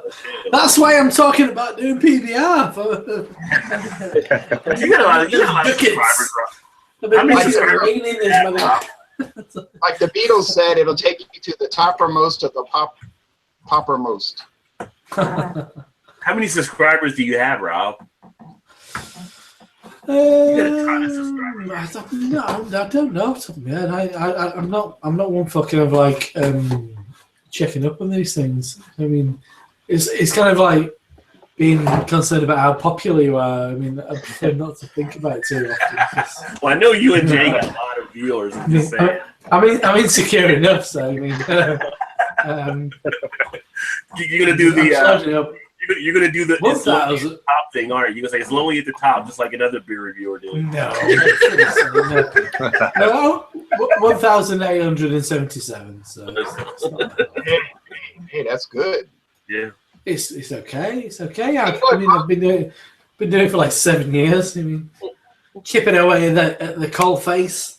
Yeah. You know what bugs me the most though? It's like when the people hide how many subscribers they have. That's like really weird. You know, it's like, why do you hide how many subscribers you have? It's like, now you're making people more curious. I didn't know you could. Yeah, there's a couple people that do that. Yeah, you can turn it off. Oh yeah, and it's really weird because it's like you know when they do that, they subscribe to other people. You won't see them subscribe to your channel. It's like they're telling you, look, I'm really paranoid about the number of subscribers I have, and I don't want you to know that, so I'm going to cover it up. That because they're sending you a message, an oblique message. But the public doesn't know it. But the public can realize what they're doing. It's like you can't see the number of subscribers, so it's like they're saying, I don't want people to know that I have a low sub count, so I'm going to hide it. Well, now everybody knows. Whereas never even paid them any attention to it. You know what I mean? It's like you're sending out an oblique message that you didn't want people to know, but yet now they know it. So my most watched review is because I'm craft as fuck. Is Mikkeller 1000 IBU Ultramate, not the regular IBU Ultramate version. I think it's because I've got some clickbait. I've got some clickbait shit on there. It's the most bitter beer in the world. Most bitter beer in the world. Yeah, exactly. You put like you put PewDiePie in the tag or something. Exactly. Oh yeah. Which beer is that? What video is that? It was 100 IBU Ultramate, and it was absolutely nuts. It is at that point it still is the most bitter beer in the world. It is disgraceful. It was horrible. But it's a bit of a reaction video because it is so stupidly bitter. But besides my subscribe video, which is my most watched one, which is disappointing in many ways because that's been viewed a lot, and I should have more subscribers clearly. But this I'm surprised at is the main interview with from Logan from Beavertown, the founder of Beavertown. Oh yeah, for our American customers who are quite as aware of who Logan is. Logan, so the founder of Beavertown, also the son of Robert Plant. Ah, yeah. You know what? We were talking. He's a lovely chap. We were talking about this, and I'm going to get off. I'm going to get off now because I want to go listen to the rest of that baseball game. But we were talking about this off air, Rod J, and I was like, man, don't even worry about subs and all of that because it's just supposed to be a fun hobby. When it turns into worrying about subs and likes and all that, then it's a drag. Yeah. Yeah, I agree completely. Yeah, and there's there's not much like point to it really. Like, no, right. If it's not fun, it's not worth doing. Yeah. If it was earning me serious money, there's a point to it. Hey, I've gotten recognized enough that I had companies that offer me beer and stuff. So to me, that's exactly. I'm happy. Yeah, I've been recognized in public, which has blown my mind. I've been that's good. That's the rest of the day. That's good. I got recognized, and I'm not blowing my own trumpet, but I mean, last night I was at the Magic Rock, which is essentially, so for anybody who's not aware, so Unhuman Cannibal is probably the biggest kind of beer release in the UK craft beer scene every year. And so I bobbed over to pick up some cans last night, and there were this young lad who came up to me at the bar, and we're like, "You're Rob from Hopsy, aren't you?" And he said, "You got me interested in craft beer," and I was like, "Fantastic. That means more to me than any fucking thousands and thousands of subscribers ever could." Because it was that he just come up to me and say that, and that really meant a lot to me. Yeah, it was actually really happen every day, and that's really cool. That's the best kind of feedback, right? Yeah. Exactly. Yeah, it's really humbling. Yeah, I got like recognized at one of our beer fests by a woman that watched the videos. I was like, really? It's like, why don't you sit around and watch the videos as long as that? Because the thing is, when you see, I didn't say that, but it was cool to be recognized. But when you see your view count go up, you don't realise that's actually real people watching your videos. Yeah. Until you meet someone that says, "I watch your videos," and you go, "Really? You watch my videos?" You got anything better to do? You watch my videos? I gotta get going. What's wrong with It's great how you start judging people who actually watch your content. It's like, come on. But the thing I'm learning now is I'm like looking more at my analytical words and stuff. It's like I need to do more stuff out in the field. Like people seem to like to watch more than ones when I'm meeting with these brewers and going to breweries and doing little tours and stuff. So I need to do some more of those videos. Well, good luck with the channel. See you later, Jay. And, I'm heading out of here. See y'all later, everybody. But I want to see what happens. Enjoy the ball game. Enjoy the baseball game. I got to go feed my friend's cat, actually, so I got to head out, too. That sounds like a lot of fun. All right. Then I can come back and drink beer. I can come back and drink beer finally after I go feed the cats. Good. Well, have fun feeding those cats. All right. They put a little beer in their water cup. See how they like it. My friend might like it. Funny. They can do drunk cat videos. That's what the real views are. Ching, ching, ching, ching, ching. That'll get the views going. Who doesn't want to see drunk cats? Is that what you were aiming for, Peter? With your kind of like your flat setting video. Yeah. Peter wouldn't like it, but who cares? By then I have 100,000 views. Yeah. It may be morally corrupt, but damn it, I made some good money from it. Oh. All right, guys. It was good catching up for a bit here. You guys have drank a lot of beer, and I got to get started on mine. So,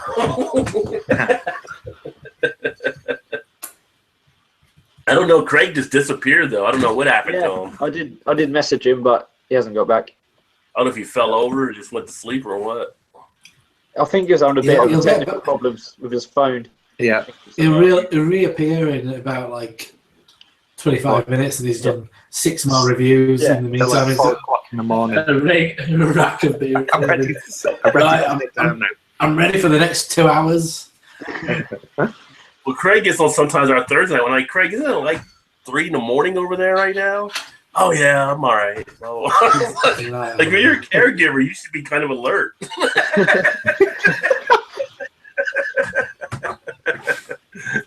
Yes.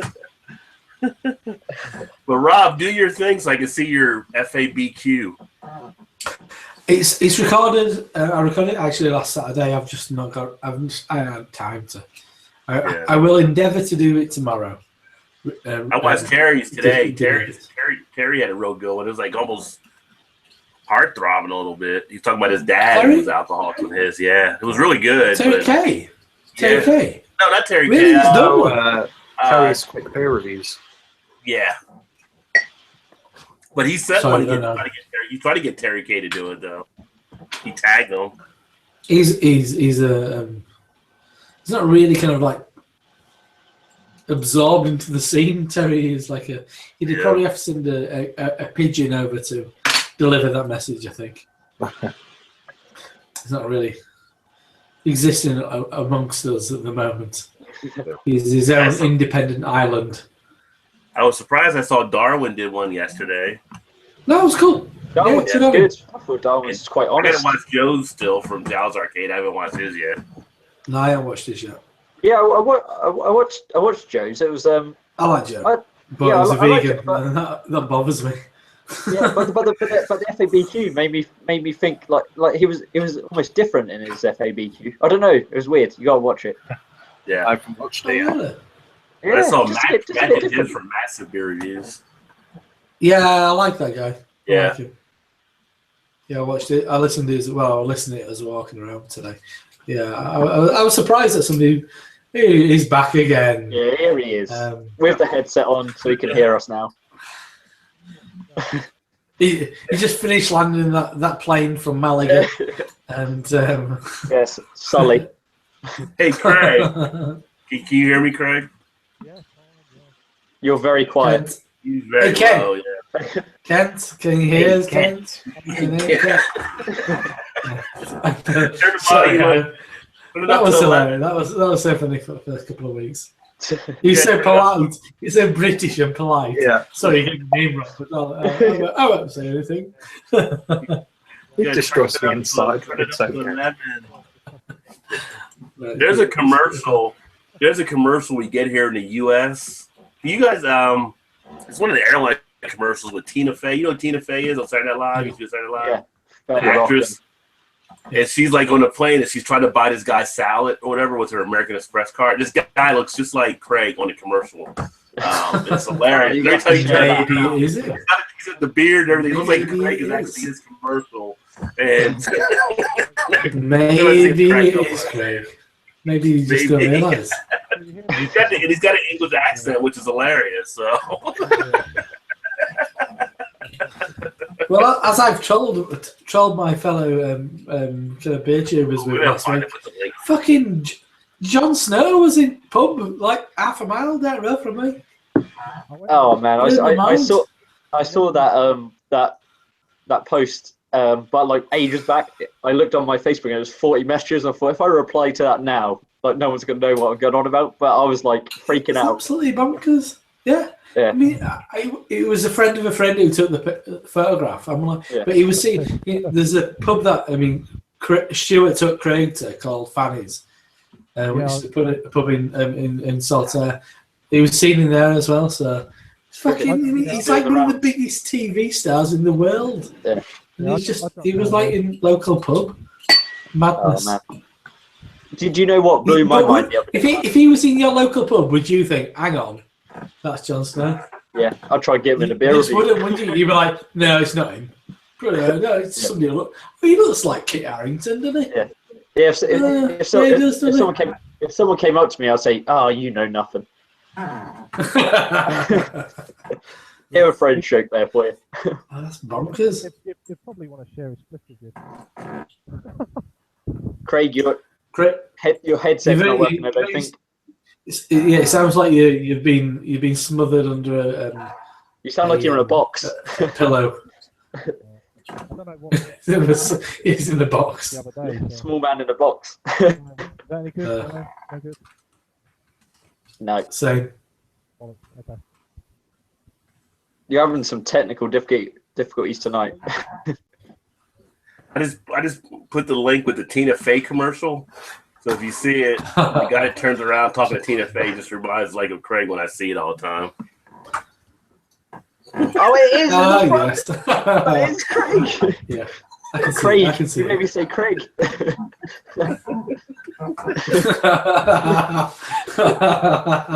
He's Craig. really good.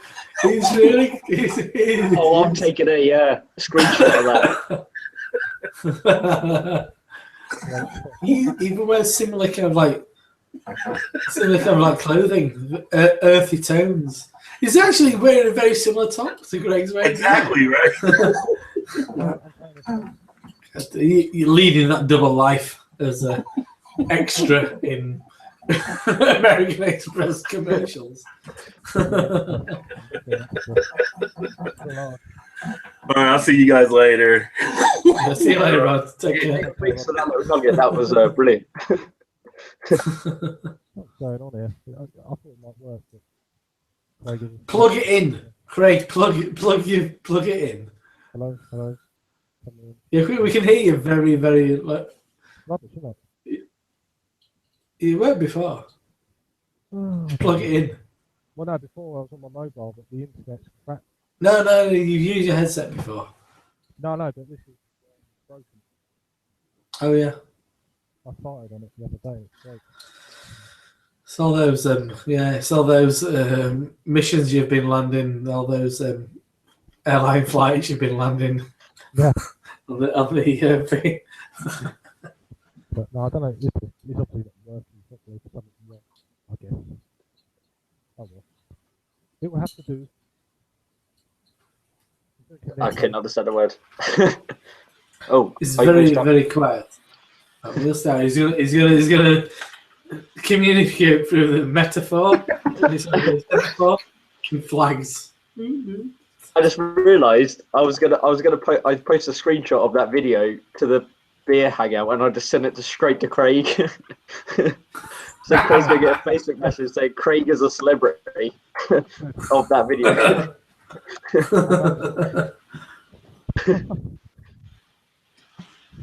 No, this isn't working. My mobile doesn't work properly. The Wi-Fi doesn't work for it, apparently. As I tell you, It's like he's been smothered under a lot of pillows. It's like Bane. It's like talking to Bane.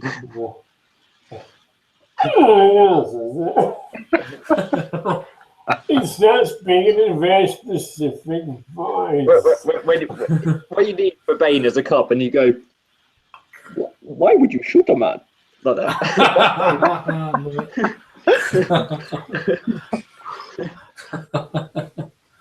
He's the Kentish Bane. Kentish Bane. That's got to be a beer, isn't it? Someone's got to brew the Kentish Bane. Yes. It's like Shepherd name. Yeah, I know. Bane. I mean, it's got so many connotations. Yeah. That's why he's an actual Bane. Yeah. The Bane of my life, Bane of my existence. Bane of beer tube. With his iffy microphone. He's still talking. Yeah. I hear a bloody word he's saying. The great thing is you can insult him, but he can't reply. Exactly. Yeah. It's like Phil Collins with some technical difficulties. Talking of people who he can insult and they won't reply. It's Paul. What? And he's not going to kill himself driving now. Oh, I'm not that lucky. You're static. I've had a few rollovers in my day, and I just walk. I'm like that Bruce Willis movie, Unbreakable or whatever. I just kind of get out and go, that was fuck up. And I walk away. It's kind of like that. Well, I stayed away from my KBS, but decided to open my ground control from Nikasi Brewing Company in Oregon. This is their bourbon barrel aged imperial stout with hazelnuts, star anise, and cacao nibs, and ale yeast. That's always important. Yeah, ale yeast. Ale yeast. No, I used the lager yeast for this one. Fucked it all up. No. If a beer that comes in a box is always a better beer. I've learned. I can shit in a box and send you anything. I don't care. If it were wax tipped. Was it wax tipped and in a box? Come on. And then they dip the box in wax as well. Yeah. Oh! Put it in the box. Oh, you've taken us over the edge with that. And handwriting. You have to hand like box. Yeah, and handwritten labels. Like it had. Dirty swine. Oh. Brewer's signature. Wax dip oh my box God, it's signatures. It's actually written. Oh my God, I'm coming over. Numbered. It's okay. Honestly, this beer's okay. It's good. It's a bit thin. I picked up one Ninkasi beer when I was in San Francisco, and that was it. Can't remember what it was. Tricera hops, probably. Tricera hops, cool. I definitely would pick that up. The one I picked up as soon as I saw it was Dawn of the Red. Dawn of the Red. Just because of the name. Yes, just because of the name. You know what? It was boring. Liked it though. It's good. Yeah. There's some beers you get just because of the name. That's how it works sometimes. There's a brewing company. I like the beer. Some people don't. But there's a brewery not near me, but in Pennsylvania called Full Pint, and they make Night of the Living Stout. And I was like, oh hell yeah, you know. And they're somewhat near where they filmed Night of the Living Dead at, but they're closer to where they filmed Dawn of the Dead. But it's bitter, it's earthy, it's massive. It's got like you're crawling through underneath a pine tree. And I'm like, but that's what zombies do. They come out of the ground and they're all dirty and earthy and piney and nasty and rotten. I'm like, this beer is a zombie in a glass. It's fucking amazing. Brilliant. Look at it that way, you know. If there was a beer called Russ Myers, I just don't know what it would taste like. I don't know. I don't know. Very chesty. A bit of clam chowder, maybe in the mix. It's like the sweat under a breast. Lick it. There you go. Beautiful. I was actually really excited when someone was, I don't know, it was rumored because they were trying to do all these different yeasts. And, well, I mean, there is a sacrilegious talking about it this way, but there is a cheese made out of the basically yeast harvested off dead saints in Italy, I think. They took that. They're always onto a load of bollocks in Italy. I mean, I've been to Italy like 4 times, and I've seen fucking mummified hands and that would be carried around a square, and they're like, bollocks. Yeah, like say like ceremony like twice a week of this mummified hand carried around the square. It's the right load of bollocks. Can you fist the hooker with it? I mean, that's the question. Probably not. And shards, the shards of the cross and flagellation stumps and bloody hell. I love a weird religious curiosity. Oh yeah, kind of like bones and skulls and shards of wood. It was currency. It was currency back in the day. Yeah, here we call it Berwick, but it's Berwick. And I grew up in an Italian neighborhood, so I mean, if I ever hear someone call me Paulie again, I'm gonna tackle them. I don't know what happens when I get there, but I'm gonna Hey, Paulie! Hey, Paulie! Hey, yo! Hey, fuck off, yo! Hey, yo! You know, it's pretty awesome. I was like, "Is this Brooklyn? Now we're in Brooklyn now. Hey, Paulie, how you doing? Fuck you too." Then that's pretty good. Actually, I went to the one place, the only place you can get craft beer. We have a brewery now. I moved out and they opened a brewery. What the fuck's that all about? They were waiting for you to move out. They're like, oh, he's gone. Let's do this shit. But I went to the one place, and last time I went there, they had actually Keller's Martzen. Yeah, so I bought every single one they had, and I went back to see if they restocked the shelves, but they're gone. I bought all of them. Makes me sad. So I was like, you know what? I need to get cheered up. So I opened this. I was like, I'm gonna let the KBS rest. Yes. So we're gonna let it rest. Just calm down, man. Actually, who was it? Hammerhead Brewing Company. Hammerhead, not Brewing Company. Hammerhead with beer reviews. He had KBS a while ago, and it was really fun. I was just thinking about this on the way down. I really like watching people review like KBS or Bourbon Can. Don't walk away from me, you son of a bitch. I'm just saying, I like watching people review like beers like that for the first time. Not, okay, this is the 14th anniversary, so now I did the 14th, 15th, 16th, you know what I mean? Like, it's not like this is the first fucking time. The first sip they've had of it. It's so exciting to watch someone review a beer that you love for the first time. Yeah, fresh eyes. It's almost you experience what they do. The best part is if they don't like it, you can send them death threats. It's the best. Well, but it's so cool because you get to see this like where you might have been 4 years ago or whatever, like that whole thing. And that sounds horrible because I wish I was exactly where I was when I was 4 years ago, but I'm not. Yep. I have a tainted palate now. So you could have watched me pop in my KBS cherry next week. Ooh. But dickhead here deleted the fucking video. No. Before Craig, I even why did you uploaded delete it. the video? I've no idea. The video just vanished. He said dickhead, so I'm looking at Craig like going, what the fuck, man? You're Ash Cherry. Yeah. Here's Ash Cherry. I just have to. I know. You were talking about last time we hung out for like 5 hours, got drunk. Yeah, that's You're like, I went to his house and fucking boop, delete, fuck you. Yeah, just broke in. Flew all the way to Germany just to delete one fucking video, then go home. He would. He's that guy. He's that kind of guy. That's why. How many bottles did you get, Peter? I only got one. Oh, of course. Yeah. So, yeah, I enjoyed it, but you can't see me actually enjoy the beer. What year was it? 16 or 17? It was 2016. Oh, shit, anyway. Yeah, this year's is better. It is actually. It's really good. I might buy more. You got an Omnipollo there, Rob? Yeah. What? I heard Omnipollo. Yeah. I don't like their. At least we can hear bottle. keywords from Craig. Are you tucking into that now, Rob? Yeah. AKA half gone. Why not, eh? Why not? I got a bottle of them yesterday. I got a bottle of Evil Twin Liquid Double Fudge. Doesn't that sound wonderful? It sucks. That sounds good. Is it It bad? does, have you had it? Have you had it, Paul? Yeah, of course I have. I'm me. But it's thick. It's oatmeal-y. It's creamy, but it tastes like a bad homebrew.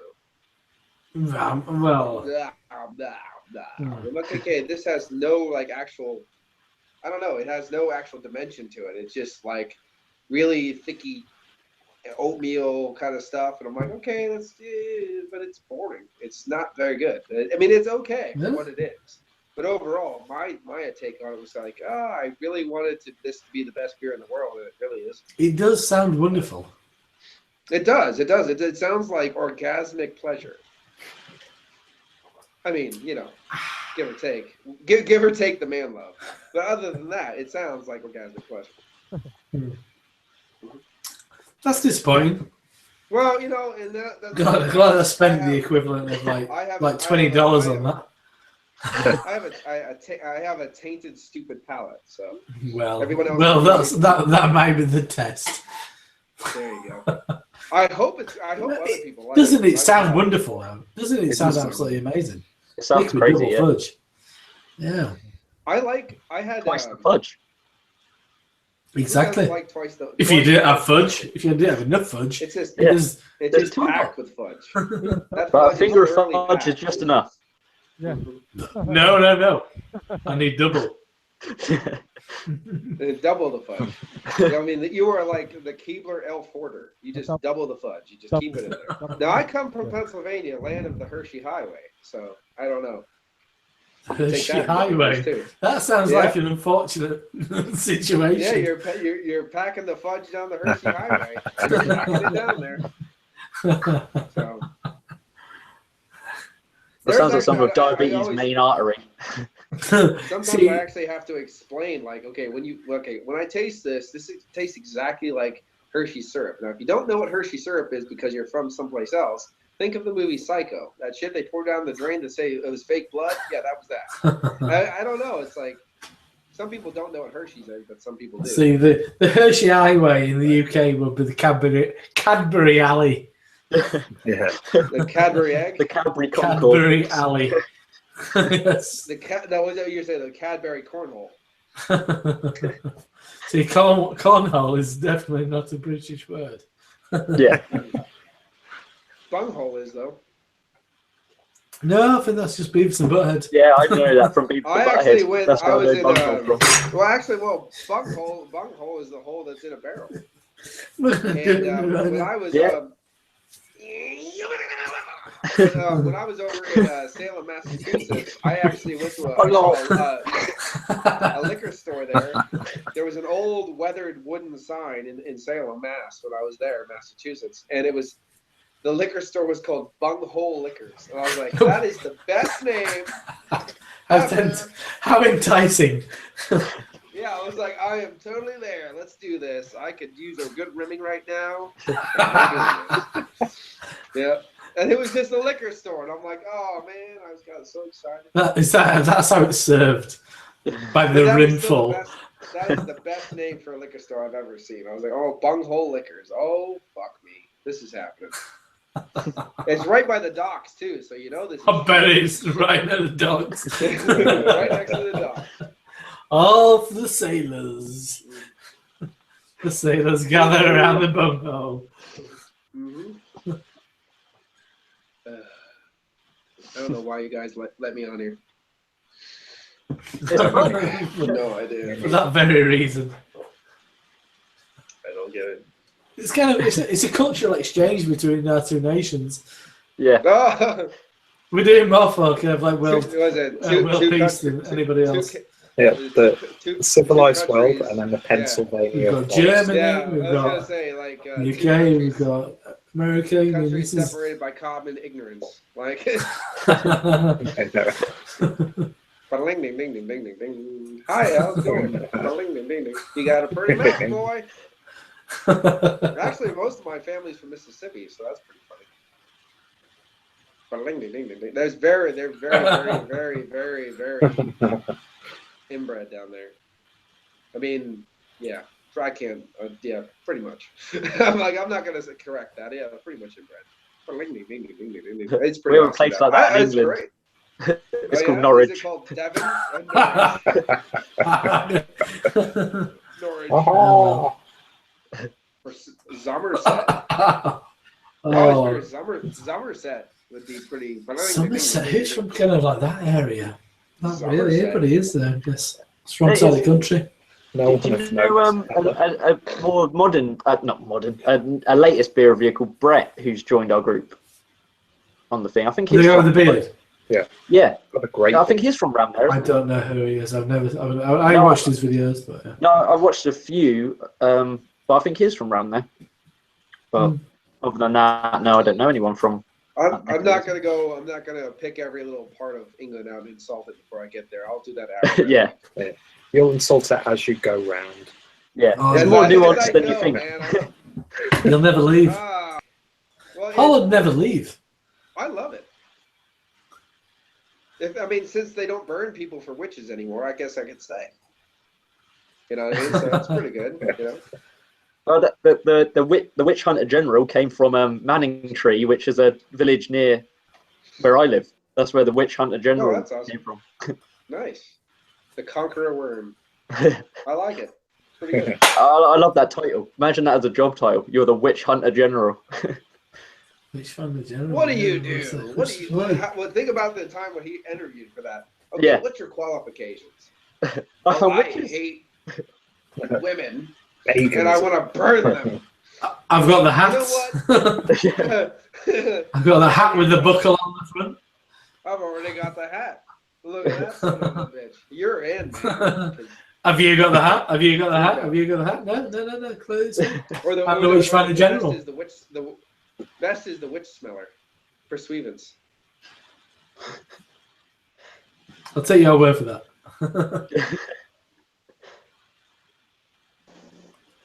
And with that, he's gone. No, I'm back. I thought it was some kind of like sinister moment where Paul tells him some witches and he is consumed. I got a call. By something from a different dimension. When you tell a human being, I will call you in a little while or in a long time, like in a distant future, they don't call me back. I said, I'll call you. Like, what year? Like people, I don't know. Technology, back in the day, like 3 months ago, before I got the internet at the house, it was so much simpler. Nobody called me. Nothing happened. Electricity. He had to drive to the nearest town to upload his videos. Exactly. It was easier. There was less bothering because then I get woken up by like telemarketers and I'm like, why do people do this to themselves? It's horrible.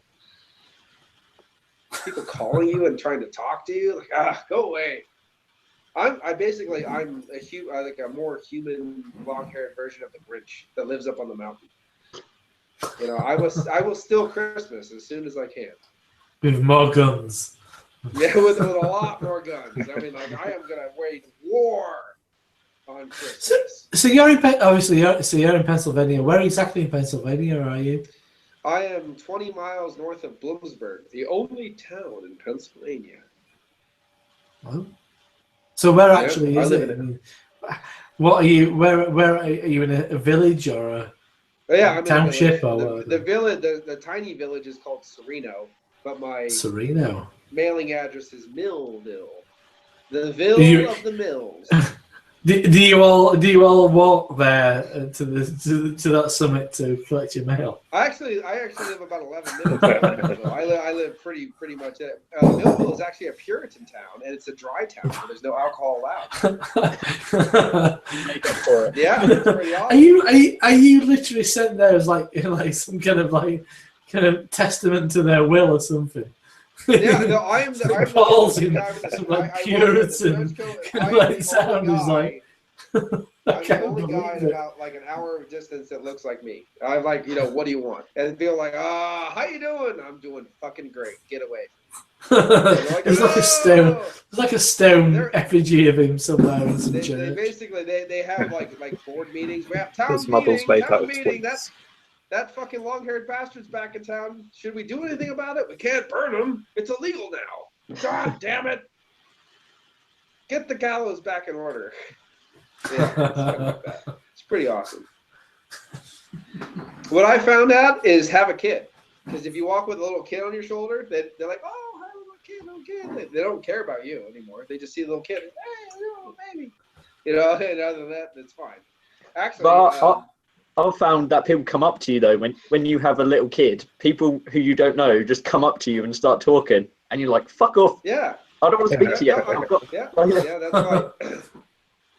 I've learned to shut the homicidal part of me off to talk. Yep. Go away. Boom, boom, boom, boom. Good. If I can't do it 3 little sentences, it's pretty good, and then they go away. Yeah, and they're like, oh, that was fun. But Millville, like, I know the postmaster. I know the people whose first names. It's first name basis where I live. If you go to a store, hi Paul, how you doing, man? How you doing, Rusty? How you going? I know the blacksmith. Rusty, I love his Rusty. Oh, that's like National Lampoons, isn't it? It's Rusty. Is there a Clark? We actually have the that's definitely Clark's here. We have Clark's ton. They have Ted. Town. Lots a lot of Teds and Blanche. And then we actually have a horseshoer. We go to the horseshoers. We can go to the tack house. It's awesome. I'm like, hey, you need your horseshoes? These are strip clubs, these. But we don't have any strip clubs anymore. The tack house. One out of town. You know? We had one. It was called the Triple Nipple, which I don't understand that. Yeah. But I really wish Specialist. I before it got rid of The Triple Nipple. The Triple Nipple and the bearded clam. That was well, that goes without saying. I think that's where Paul might have been. Yeah. I like that. Bearded clam. The bearded clam. But that was the what was it? That was the bar in The Simpsons, wasn't it? The bearded clam? Yes. That was Family Guy. Bearded clam, wasn't it? No, is it?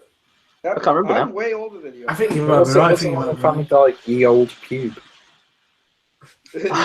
Ye old pube. Yeah. The grey pub. It's all about Rick and Morty these days. Oh, Rick and Morty's hilarious. I love Rick and Morty. I've never watched Rick and Morty. Oh, it's amazing. I think you'd love it. Peter, I probably would. We've opened up a whole universe for you.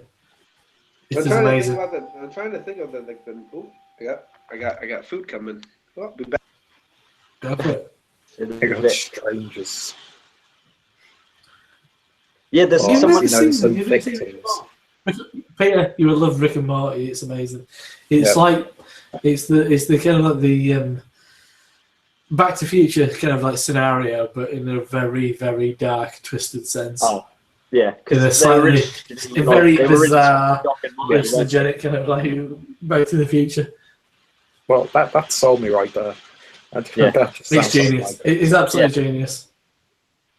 There's one where there's like parallel universes and they all integrate on each other, and that episode's my favourite. It's brilliant. I'm not a sci-fi kind of person, but I mean, I appreciate the kind of what's going on, the ins and outs of it all. But it is wonderful. The characters are fantastic. I am kind of like torn between buying a T-shirt or not. I mean, the man of my advancing years shouldn't be wearing a Rick and Morty T-shirt. I'm not sure. Maybe. And I like the one you can get one with like a little pocket, and it's got a Tiny Rick sticking out of the pocket, like a breast pocket. Tiny Rick.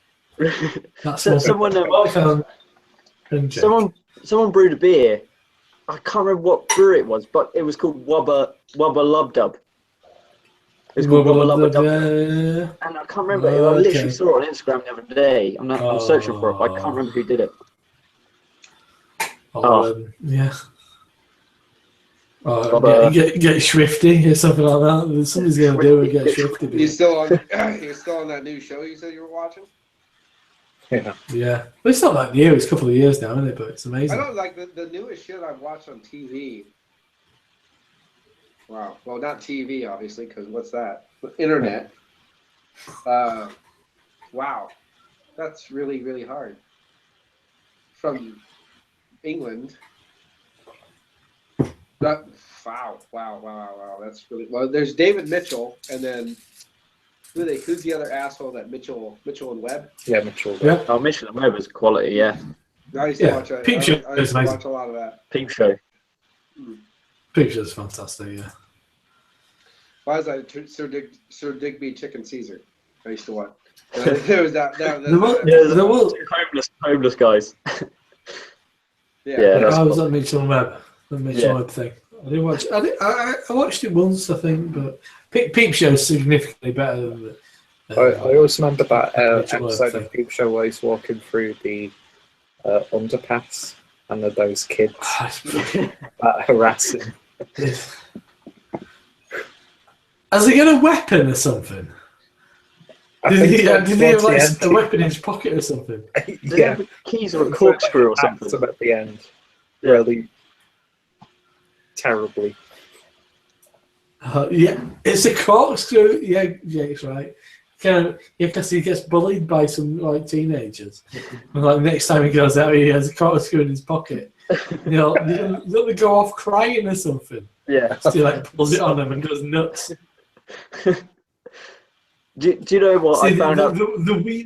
There's a weird link to me and Peep Show. There is an episode when I think it's Jez's wife reappears because I forgot her name. She's blonde hair. She reappears in some sports club where I think he's going, and it's like, oh, where you been? And she says, I developed a serious crystal meth addiction, and then ended up working in the IMAX in Bradford. And I used to work in the IMAX in Bradford. Nice. It's just the most random, weird fucking little claim to thing, fame ever. which means nothing to anybody. Remember, but that was my life for like 4 years. You're like, whoa! Yeah, well, how's your meth addiction going? You doing good? Could be better. It's a weekend thing more than anything. Probably, yeah. It's probably more of a hobby anymore. Yeah, exactly. I mean, I dabble. I remember my mom. It's a bit Moorish. This was 25 years ago. My mom took my sister and I for, I don't know why, because it's a little bit far off where we live, but we went over to Scranton, Pennsylvania, and we did where the office, the American. Yes, I was going to say Scranton, Pennsylvania. Yeah. Cool. Yeah. And we were watching Home Alone in the movie theater there. She goes, I've been from this. Where the hell am I now? And the guy went Scranton. And everybody in the movie there was like, we're in Scranton. I'm like, yeah, because we watched Home Alone. I'm like, there you go. Little Pennsylvania pride. People from Pennsylvania go nuts over to the fact they're from Pennsylvania, which I like. I do like that. But we do. We just like, oh, you like that motherfucker? Yeah, Pennsylvania. Like we get stupid about it. I kind of like it. I think that's quite a common. I think that's generally quite a common thing. Ricky Gervais did a song when he was doing his movie for the David Brent thing about going around the country, and when he says Ipswich in it, I'm just like, Ipswich, baby. Ipswich. But I was on the whole comedy thing. Do you know what makes me like ridiculously happy? I was on Twitter the other day, and I follow Bob Mortimer, and Bob Mortimer is a massive craft beer fan. He was drinking Hepcat, he was drinking Cannonball. He's done a beer with a guy on there. Have you heard of the really? brewery called Alpha State? Alpha State in Kent. Alpha State. Alpha State, love that brewery. Yeah, well, Queeley is a character. Jonathan Queeley is the guy behind that. He's an absolute character. So I don't know how Bob can adjust, but I met Steve who does the Beer O'Clock Show. Because I was interested who Bob was following. He follows the Beer O'Clock Show, and so I contacted Steve. And, Steve, do you know Bob Mortimer follows you? Like, that's nuts. He's like, yeah, I know. That blew my mind. I was like an obsessive Rooster Mortimer fan when I was like 16. Can't give balls to the baby. That would blow my mind if Bob Mortimer was going to follow me on Twitter. Just the fact, the fact he's a craft beer fan, I absolutely love because I followed him, and I followed him because I love Bob Mortimer. And then when he was like posting craft beer stuff, I was like, whoa! I was like, even more, love him even more. My favourite Reeves and Mortimer sketch is the Peach Tree, where Vic Reeves is Bob Dylan, and he's got like a curly like wig on, and then he's just got like black felt marker just like drawn on his chin for a beard. I've seen him. Well, last time I passed him in York train station a couple of years ago. Which if that had been like teenage Rob, like 15, 16, 17, that would have blown my tiny mind. He was. I think he was there with his son. I think he'd met his son at the train station or something. I mean, I don't know where they live. They've probably got a couple of homes. But yeah, just crossing over the bridge, and I was like, "Hang on, Vic Reeves." And I saw him before that. It might have been like 5 to 7 years earlier. I saw him. I saw him twice in Leeds in the same day. He was out shopping with his family. So his wife really stands out. She's this like really tall, blonde, kind of underwear model. She really stands out. But he's all kind of like he's like dripping in kind of like houndstooth kind of like fabric. Yeah, tweed. Like where's that tweed? Yeah, he really stood out. When it rains, he smells like piss. That's what I heard. Fabric of that quality, my dear boy. Proper tweeds died with shit they find in Europe. Oh, back in the day, tweed was a like yesterday. Yeah. I don't know. Yeah. England's pretty back in the day, are you? So a bit more refined than that, dear boy. I'm sure they chemically manufacture the stuff that they do in now. Yeah. They don't just have lines of buckets going, hey, a beer fest. We're in business. There might be some farmers still doing that, but maybe. They don't care about smelling like piss all the time. Don't care. I gotta show you guys that. Hey, does any of you can you actually listen to Johnny Vegas for more than an hour without feeling like your brain just got sucked out of your head?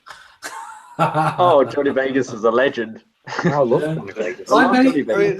My mate Jay. It hurts. My mate Jay from university knew him because he's from St Helens. He's a friend of a friend from university. It was Johnny Vegas. He's from St Helens. It's a random kind of like lunatic. His original alcoholic exploits were more than real because that's what he needed to do to get on stage. Yeah, he's brilliant. Dailies and stuff like that. But he's got one of his teapots like in the V&A or something. Oh really? He can turn a teapot in 60 seconds. No way. Yeah, that's his whole thing. He was a part when his initial routines was he'd be sat on a spotter's wheel on his early shows. I mean, like ranting that's like hilarious. He does in his kind of like madness. Yeah. But one thing he can do, he can turn a teapot in 60 seconds. A pourable teapot. Is that why you got the PG Tips gig? Maybe. I love that he wanted to be a priest. I love that he wanted to be a priest originally. And then went into like severe drinking and stand up. I think it'd be good if I became an ordained minister. That'd be pretty funny. Where I could actually do weddings and stuff. You know, you don't have to go to do like services or anything, but you can do actual weddings. Like, you can do that over the internet, can't you? It's like just like $60. You can be ordained. I only do new weddings though. Out in the forest. Yeah, in the forest. Nude weddings in the forest. That would be perfect. Like, great. I'm there anyway. You might regret that offer, you know, Paul. Naked. Might as well. Nude anonymous weddings in the forest. Oh dear God! I should just like get like random travelers and just grab a girl and grab a guy and be like, "You will marry now for no reason. So saith the Lord of the trees." You will marry and I will make jerky. I will make the jerky. The KBS God says so. Well, Hey, if you want to make the jerky, you're all good with me. This is my bottle opener today. I was going to say, yeah, this is like, what I opened. Paul's brandishing the spatula. This is I will fucking slap the shit out of your ass. This is what I opened the ground control with. I was like, if you don't have a bottle opener, use a spatula, because guess what? It grills your meat, it flips your burgers, and it opens your beer. It's an amazing thing. You know what? Shit, Picard can open a bottle with anything. He's a mad genius. You can open a bottle with like a baseball cap. 2014 black chocolate stout. Much overlooked beer is black chocolate stout. Well, I think when people open black chocolate stout, it is not a luscious black chocolate stout. No, it's not. It's very grainy and roasty and toasty and somewhat light-bodied, drinkable, hides the ABV well. But you're not getting like, wow, dark chocolate. It's like it's basically they're expecting is in my brain, which is very tiny. They're expecting a German chocolate cake without the coconut every time they open the bottle, and they're not getting it. Which cake has coconut in it? I don't fucking know. There's no coconuts in Germany last time. I didn't see palm trees everywhere, guys. I don't fucking understand. I want to say, Peter, what's this German chocolate cake with coconut in it? What's it all about?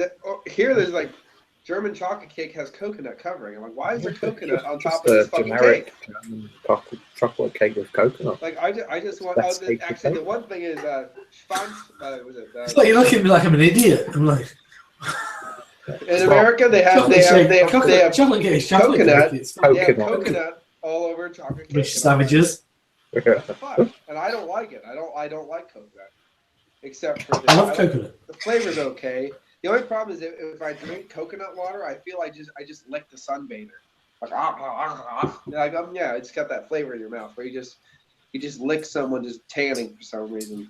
But it's Schweinfurter Kirschtorte, I think it's called, in Germany, and we wanted to get it the whole time. I'm like, we looked around everywhere, and my buddy was getting frustrated because he's German. He's like, I want to find you this fucking cake. What in the fuck? And he says, I dropped you guys off at the airport, and the first bakery I saw had it like shown in like lights and everything, like this amazing, look at this, there it is, and you missed it, you asshole. It was hilarious. I was like, oh, I'm sorry, man. It's okay, don't worry about it. He goes, no, I wanted to get you this fucking cake, and we couldn't find it. We went all the way up and down the east part, the west part of Germany. We could not. He goes all that way to get a cake. Yeah, and then as soon as he dropped us off at the airport, the first bakery he saw out of his eye had it right in the window with lights pointing on it. Like, fuck you, you should have came here. Yeah, I was like, that's awesome. I was like, that's great. I like that story better than you finding us cake. This is better. Like I like it. It's awesome. I miss Germany. Germany was awesome. The people hated us, but other than that, it was great. Have you been to Germany? Yeah, it was awesome. Everybody was great. The only asshole we ever met was the bartender in the Wolf Street. It was actually, and the funny thing, it was called Wolf Street. It wasn't called like Wolf Street or Wolf Street or whatever you call Wolf in German. It was called Wolf Street. I'm like, oh, Wolf, cool, Wolf Street. And I was like, Wolf. I thought Wolf Street in Bonn, Germany.